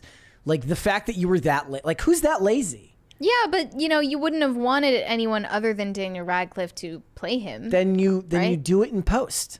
Just CGI it all. Like, you're telling me that she had complete control over who gets cast, and then she just bends the knee on, fine, I guess he can have brown eyes. How much work would that have required, though? It would have required a fair bit of work. Yeah. He couldn't wear the contacts. I think they tried to get him to wear contacts. But the contacts would have looked terrible. Yeah. You know? So I'm glad he didn't do that. Potatoes for Seamus said, we need a Brett and Mary Lunchables sponsored by Tim. Okay, what would it include? Timables. What would we have in our Lunchable? I want the taco Lunchable. I want that brought back. So what did it come with, though? It came with the one taco? No, I think it was 3 at that time. Wow. So the meat, shrinkflation. The meat is literally just the most disgusting looking paste you've ever seen. See, this is why you have a taste for the Sheets tacos, because they conditioned you very young to accept an abomination of a taco. Yes, it wasn't food. And I'm gonna tell you, like when I started working here, and Tim would like give everybody the MREs, and everyone's like, oh man, you gotta try these as if it's some risky thing. I'm just like eating them for fun. I'm like, this is amazing. Yeah. I love the ravioli and I love the ravioli Lunchables. Yeah, I love the ravioli MREs. I love the various different pasta MREs. They're amazing. Yeah. The vegetable taco MREs, they're amazing. I don't know what I would include in it. I'll have to think about that. What would you? Well, you know, what do you eat the most? You say eggs. I don't know if you can put eggs in Lunchables. Bacon. I know that's weird, but I just really like eggs and bacon. It's very good for keeping you full for extended periods of time. That's why I'm so skinny. And eggs are very good for brain power. And I'm so smart too. Exactly. It's why you're so smart. Potatoes for Seamus. Oh, sorry. Corey Anderson said, John, facts are facts. There is nothing wrong with pointing it out. Mary is hot, but that isn't why I support her authoritarian regime. It's her devotion to God that has earned my unwavering support. Okay, I don't know the context of how this came about, but sounds like there was an argument going on. Thank you for your support. Mm-hmm. The Manic Mustache said, late as usual, random memory but apropos to hero worship, was lured into a panel van when I was a kid. Luckily, my trusty BFF Mustache was there to save the day. Stay toxic, my friends. Stay toxic. I don't know what that means. I don't know either. It's time to get to that second crisis party, guys. Come on. The time is running out. Yep. Greg Duvier said Brett is correct about the TV format. About 22 episodes, I assume. I've changed my mind. 16 episodes and 42 minutes. Now, the reason I like the 22 episode format is I love a lot of the times, I don't always love the main storyline. I love those random episodes where they like take a risk and they try something different. One of the reasons I love that first season of The X-Files, really the first few seasons of The X-Files, is there's a lot of episodes in there that a lot of people would probably consider a swing and a miss. But I just appreciate the trying. And these days, there's so much fear to try something different for fear of offending someone that nobody wants to risk those episodes anymore. Well, they definitely took a big risk with the 3rd episode of The Last of Us. Mm-hmm. Well, again, that's streaming. There's no risk there because it's all made at the same time anyways. You don't take the risk that making that 3rd episode gets the show canceled. You just make it's already done. You don't have real-time criticism or feedback from that. So one of my favorite things to do, if you have a show that you loved growing up and you remember some topics that were a little bit that would be considered spicy now, I encourage everyone to go back and read the IMDb reviews for those episodes and pay attention to the date in which they were written, and you will notice some mega ultra uber cope that shows up in those reviews when somebody reviews them years later, right? There's definitely episodes of NCIS that discuss transgender people. They do not use that word. In fact, they use much, much more politically incorrect words. Okay. And they're far less politically correct about it because it was 2004. Right. You weren't politically correct about it back then. That didn't exist. Yeah. So go find the old shows that you love. Find the episodes that are problematic and go read the reviews. I promise you it makes for interesting times. Shane H. Wilder said Sherlock is the only show that could get away with 90-minute episodes. You were essentially getting 3 movies each season. Yeah, and even then, I usually found the middle episode to be onerous. Really? Usually. First season, I really enjoyed it. What was the second season of the second episode of the first season? Was it The Blind Banker? I don't remember at this point. I love that pilot episode of Sherlock a lot. But also Sherlock was an extremely visually appetizing show. There's a lot of interstitial shots, cuts to close-ups, text on screen, fast-paced editing that keeps you looking at it. If you're looking at a dialogue-heavy show that doesn't take risks visually, that can be a lot harder sell for a lot of people. I like this show called CB Strike. It's based on the Cormoran Strike books that J.K. Rowling writes under the pen name. And the first 2 seasons, loved them. The episodes are longer, but it doesn't take a lot of risks visually. It leans into a very, very heavy European aesthetic, meaning that the colors are muted. It's a lot of dialogue. It's a lot of shots in offices and stuff like that. It doesn't take a lot of risks there. But the fact that it didn't lose my interest is rare. Pretty much anything else in that same respect would lose me. Another example would be Luther, is a great show that had longer episodes that I really, really liked. Shane H. Wilder said Mary found something wholesome. That was sweet. Yes, it was. Well, it's never going to happen again, so I hope you enjoyed. Corey Anderson said Chappell Roan just needs a man in her life. You should tell her that. And then record to her it. face. And record it. I would love to see that. Shane H. Wilder said Chappell Roan, more like Chappell Grown. Am I right? So true. Sirico Productions said Chappell Roan is a psyop. Well, if it is, it's a good one. I mean, we thought that might be the case. She might be an industry plant. Rhaegar Targaryen said all psyops are psyops. There, I said it. That was brave. Yeah. Dare I say stunning. Bold. Very bold. Bold lib. Pat the Plumber said Chappell Roan teaching celebrities how to make things harder on yourself. What a clown. Well, she does actually refer to herself as a clown. So I think she would own that. Yeah. Not that Jon Stewart said Corey is a psyop. There, I said it. Shane H. Wilder. Those are fighting words. Yeah, there's a lot of antagonism in the chat. Shane H. Wilder said cringe of the day. What did I just watch? Yeah, well, that reaction is kind of what we're going for with cringe of the day. Gay explosion. Is Disney giving them pagers? Okay, what's this whole thing about pagers right now? What's going on? What was it? So a bunch of, was it Hezbollah? People, Okay. They had phones and pagers that exploded in their pockets. Why? I don't know how it was done. They were set up? Yeah, I don't know how it was done. You'd have to. I only saw the memes relating to it today. Okay, but that's crazy. Weird. Yeah. Rhaegar Targaryen. Look. If this was this could have been Mossad. This could have been the CIA. They have pagers. Yeah, that alone is like what? Well, low tech communication tends to be the most secure. I guess so. You got to use the cup with the string between the two of them. Mm-hmm. Carrier pigeon. Rhaegar Targaryen said Thanos tried to save us from this. Yeah. By the way, I would have loved from Agatha. I would still love to be able to have in my hipster days. I would have loved to have a pager. Did you have a pager ever? No, I was. It was way past. I didn't even get a cell phone until I was out of high school. Yeah. It was. My brother worked at a Radio Shack. My brother sold me my first smartphone. Very enviable. My first phone, not my first smartphone. Not having a phone until you were out of high school. Yeah. It's like I can't even imagine. I sat next to kids who were texting the answers to tests to each other because texting wasn't common yet, so teachers had no idea what the hell they were doing.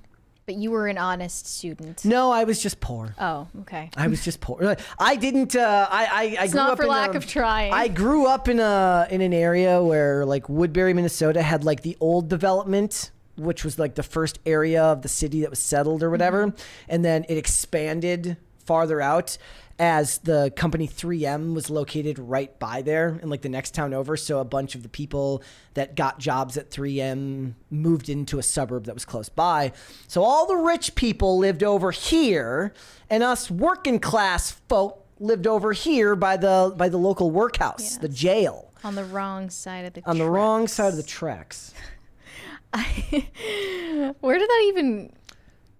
I feel like I heard that in a show recently. P-Tran says, too bad Brett didn't have a sidekick. Yeah, I didn't have the money for a sidekick either. I just a regular phone. What did you get? Like just a flip phone? Not the little like slide out. Eventually I got one of those. I think it was called an Envy. Like it was like an Envy and you could flip it up and send the texts. There's like a 3 or 4 panel phone coming out. Yes. Okay. So guys, there is actually like a 3-panel foldable phone now. Why? Eventually you're just going to have paper airplane phones. Like, why is this a thing? Oh, no one needs this. Yeah. No one. And then eventually I got a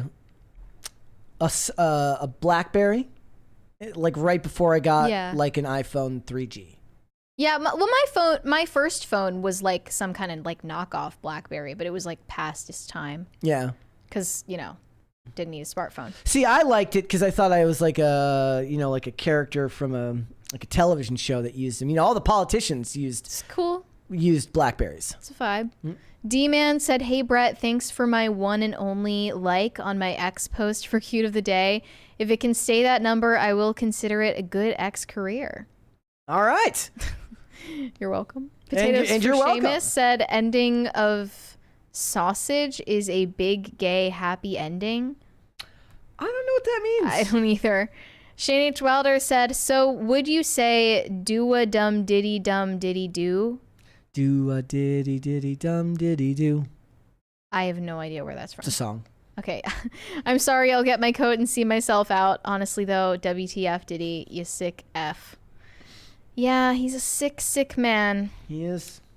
Chris L. said, daily reminder, 1T Bretts are deaf the low T Brett. Yes, that is true. You have an extra T to indicate how much testosterone you have. High T Brett. Nate said, LeBron James ain't no party like a Diddy party. Did he actually say that? I have no, if he did, that's, Yikes. As the kids would say, big yikes. Yeah, that's a big yikes. As the millennials would say, big yikes. Mason Miller, I can't read that. Sorry. It's funny, but I can't read that. Omega Red fan said, I did not hit her. I did not. Oh, hi, Mark. Oh, hi, Mark. I did not hit her. I did not. Red Snow said, but have we praised Space King today, though? I don't think we have. Well, we have now because you said that. Pat the Plumber said, sorry, Brett, you can't be my hero anymore because it's making me stupid. Look, I know that you're kidding, but you should also not worship people who aren't celebrities who you might watch. Like if you watch podcasts, don't worship them anyways. The only people that you should look upon highly are people you know for sure, or at least as much as you can know another person, are a good human being, meaning like the people in your life, your friends, your family, loved ones, people you have actual experience with, because inevitably, if you look up to even micro celebrities too much, they're going to let you down, because if you start kind of imprinting your own ideals and beliefs on them, eventually you're going to be let down by something they believe, and that's not really fair to them either, because you've crafted an idea of who they are, and exactly. When they don't live up to it, it's actually not their fault. It's your fault for crafting that. Yeah, if you idea. don't, if I let you down, it's your fault. Kind of. Shane H. Wilder said there's a story of 2 girls coming to Alice Cooper's house with a dead animal they sacrificed for him. He was like, no, WTF, y'all need Jesus. That's true. Alice Cooper, wow. He's a very religious man. Has he always been? I believe so. Well, why on earth would they get the impression that that was appropriate? And always remember, as Alice Cooper once said, Miliwake, it's Algonquin for the good land.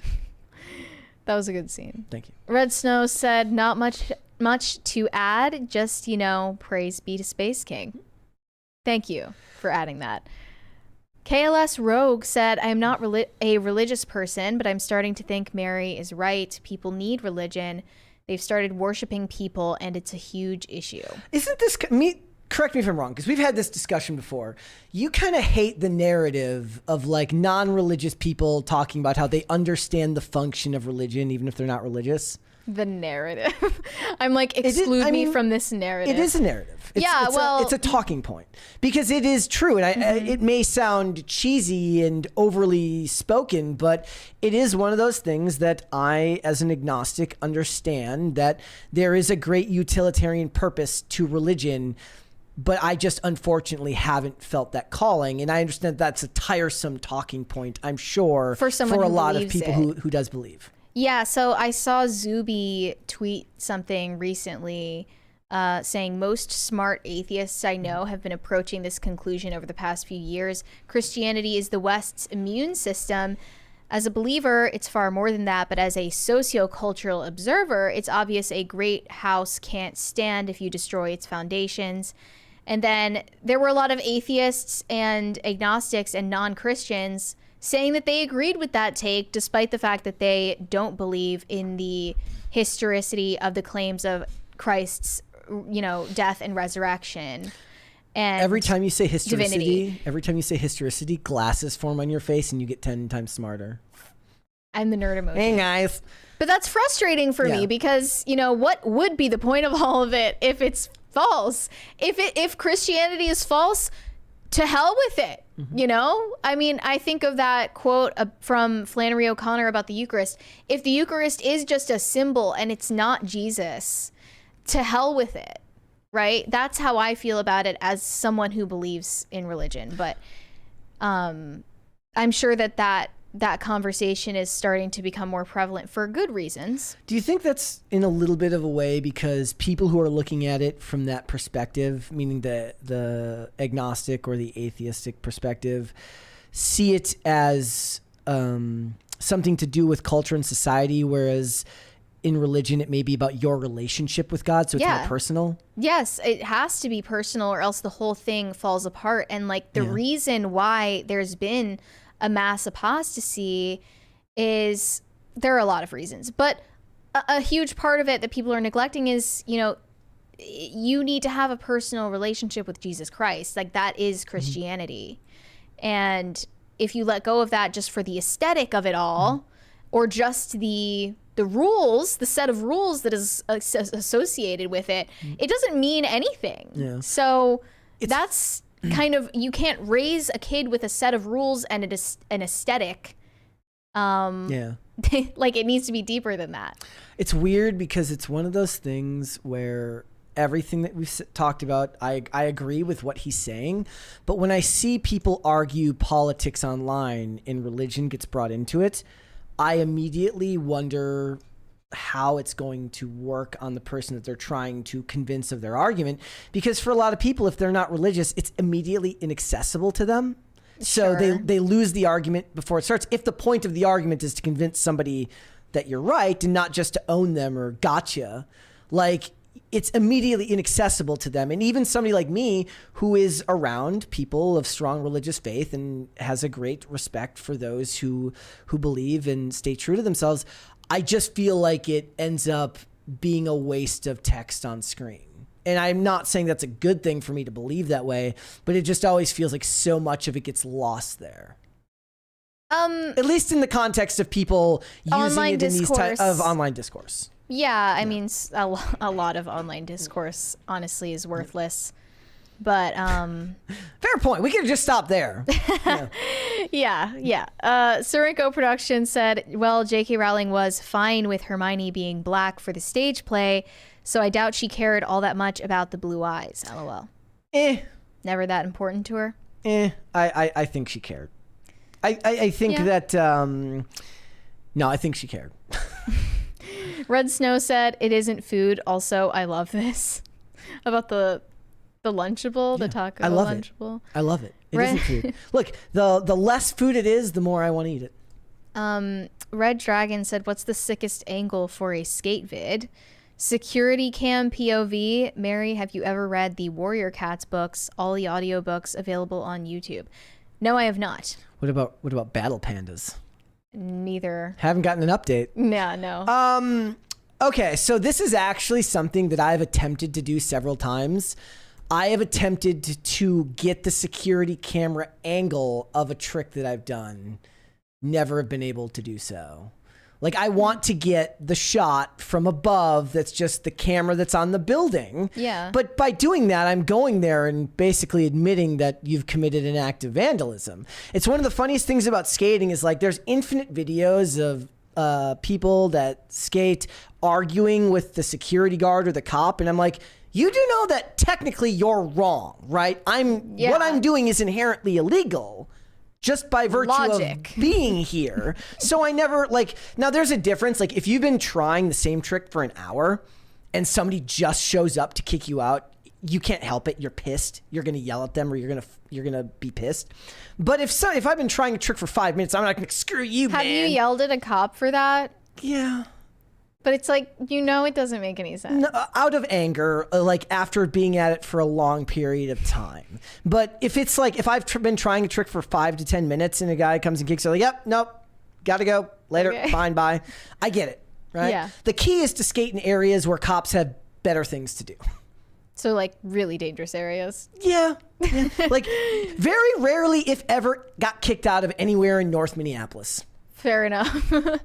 It's just there was other risks. Yeah, there were other things on their list. Shane H. Wilder said scrambled, sunny side up, or over easy. What do you say, Brett? Scrambled. I'm sunny side up every single time. Shane H. Wilder said you were a good student. Nope, I was just 4. Yeah. So funny. Yeah, Gordon Shumway. Poor students are just as smart as good students. Who said that? Was that Kathy Hochul or? I thought that was Biden. Was it Biden himself? Okay. Biden that said that. I don't know. So you could, guys, get us to the second crisis party, would you? You're having a panic attack. What's the holdup? What's the holdup? Gordon Shumway said, I remember back in the day when your pager was going off and you said, yo, I'm blowing up. Imagine that. The irony. I do love the, have you ever seen the videos? It's like POV, you're making your voicemail back in 2002. It's a guy putting the phone up to the speaker to some Usher song. And then he's like, what's up, guys?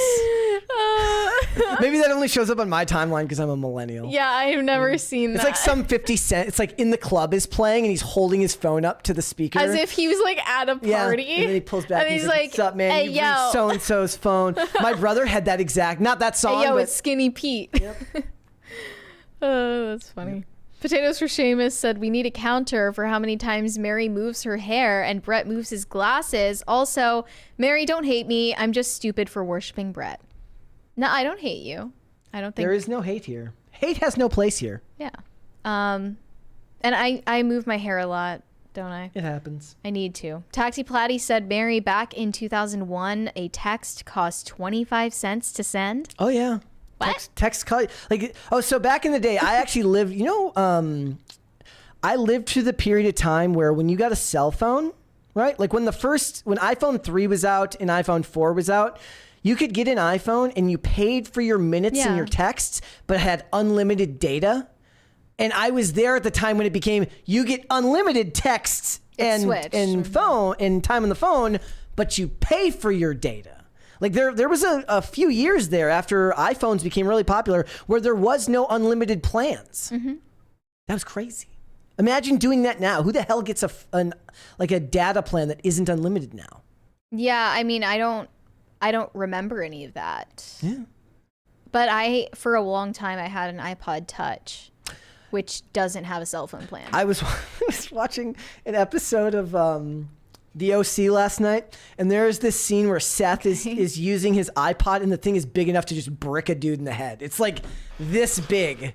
Was it the touchscreen one, or was it no? This is long one of before the that. like actual rectangle ones? It was a rectangle with the circle. Yes, and buttons. this had to be like the most expensive one you could get back then, which would have been 30 gigs for the first generation because it would probably been like 5. Yeah, it was. Damn, bro, I wish that I still had my iPod Shuffle. You can just like clip it. That's the thing they used to sell it. You could clip it onto your jeans. Yep. Clip it into your pocket. Oh, I love the iPod, the square iPod Shuffle. Or like put it in your hair. There was also the one that looked like a pack of gum. Oh yeah. I remember that. See, those were very important back then because you had to have those for skating before like wireless headphones were a thing, and you could just leave your phone by the spot and then skate with your headphones in your ear. The Rumbling said my first phone was a Nokia. What is this? 1110. When I was 21. Those were the days, and pagers back in the day were the shit. Fun fact, that Nokia will outlive you, me, our own children in the future. Literally every generation will be outlived by that phone. Yeah. That ish is never decomposing. Like, it was that. It was Wow. like this big. The other thing is, like, have you ever seen those videos where the guy drops the Nokia off the top of the building? There's this That could kill someone. There's this great one where a guy drops off the building and they CGI the ground cracks and explodes. Goes into the molten core of the earth. Yep. Yeah. Shane H. Wilder said Alice Cooper's father was a preacher. Yep. Okay. Interesting. Biden, poor kids are just as smart as white kids. Yep. Stefan Buttle said party. Are we at the second party or? Yeah, we've reached there. Here is the okay. first. Somebody thought I was talking about the iPod Nano. No, this was the very first iPod Shuffle, right here. It does look like a pack of gum. Okay, I remember the iPod Shuffle that I had was like the tiny mini one, that you like. It has a clip on it, and you can clip it into your belt loop. Yep, that's this one here on the right. Yeah. I had all of these except for the third one. I think I had the second one. That one and that one were both very, very good. I never had. I got it from a claw one. machine. I was like the only person who ever got something like that from a claw machine. Claw machine. It's like that video where it's like it's got the claw machine with the iPhone in it, and it's just one iPhone with a bunch of little teddy bears around it, and a guy spends a bunch of money, wins the iPhone, opens the box, and there's a teddy bear in the box. Yeah. That's so evil. It is like kind of scam artistry, but I like listened to Disney Channel original soundtracks on it, and Hannah Montana songs and stuff like that. Sorrenko Productions said poor kids are just as bright and just as talented as white kids. Longest pause in the world. Wealthy kids, black kids, Asian kids. Joe Biden, 2024. Man, it's like he doesn't even do anything anymore. No, we're kind of just like where absentee. he at? He's in his vacation era. He's just. I guess existed. the bureaucracy is just so huge, just kind of runs itself. He put it's what people would call the deep state. That's who's running. Yeah, things. that's what they call it. Red Snow said, really asking for party 2? Who do you think you are? My favorite podcast or something? Yes, I was. How dare we? And thank you for that. Carnell said, party on Mary, party on Brett. It's Wayne's World. Hey, we're looking down at Wayne's basement, only that's not Wayne's basement. Yeah, that's weird, dude. Like when I was so young, I just didn't understand that I was looking at like a studio. Yeah, I was like, I don't get it. Your life now as an adult is eerily similar to I have a large collection of name tags and hairnets. Shane H. Wilder said pack of gum, the iPod Nano. Nope, it was the Shuffle. The Nano, I don't think I ever had the Nano. It never made sense to me to have like an iPod that had a screen on it but was just smaller than the full-sized iPod. Well, it's for like hiding it, right? Also, my if dad. You're in school. Yeah, my dad. So I had I had so many iPods that would eventually break from skating with them. That we had one that we used as like a doorstop at home, and I made the joke like the world's most expensive doorstop. And for my birthday this year, my dad mailed me that old iPod with that on the back of it and stuff like that. Cute. So, and it's still heavy. You pick it up, I'm like, damn, this thing weighs some. Are you able to use it anymore? No, it doesn't. This one doesn't work. It's just dead. It's just it was purely for it's sentimental. the nostalgia. Tacty Platty said, me, Brett, 30 GB family plan grandfathered in. Damn. Yeah. So you're not on like one of the unlimited things. So that was the thing. So when I got my iPhone 4, I think I had an unlimited plan, and then I had to then buy iPhones after that, because what they would do is if you upgraded on the next contract, it would remove you from the unlimited plan. So you had to buy your own phone rather than get the upgrade and pay for it, because it would automatically take you out of that. Mm-hmm. That's some bullshit. I wouldn't know. Yeah. All right, guys, there's one more there. Gordon Shumway said Biden is showing Gen Z the real meaning of quiet quitting. So true. So true. Yeah, he's truly a role model for Gen Z. Quiet quitting king. All right, guys, before we go, would you hit the like button on this video and subscribe to this channel if you have not subscribed here yet already? There's the crisis party. Hold, please. Eating the dogs, they're eating the cats. Eat the cat, eat the cat. You guys can send me validation on Instagram at Mary Archived, or you can send me hate on X. That is also Mary Archived. I tried to put a chair on, but I don't have that camera on today. I wasn't running that camera today. Guys, if you want to follow me, I am on Instagram and on Twix at Brett Dasovic on both of those platforms. This show is here 5 days a week, guys, Monday through Friday, 3 p.m. Eastern. That is noon Pacific. We are on Amazon Music, Apple Podcasts, Pandora, and Spotify if you would prefer to listen rather than watch the show. And if you want to follow the show on social media, we are on Twix at popculture_show, Facebook and not TikTok, because we're banned on TikTok, at Pop Culture Crisis, and on Instagram at Pop Culture Crisis Pod. Mary, there's a couple more there. Red Snow said, "Can I get last super chat, please?" No, you can't, because now there's a fight for it. High Voltage 75 said no. Shane H. Wilder said bye, guys. All right, guys. Looks like Shane wins. Shane wins. We will be back with another episode tomorrow. We'll see you then, guys. Bye.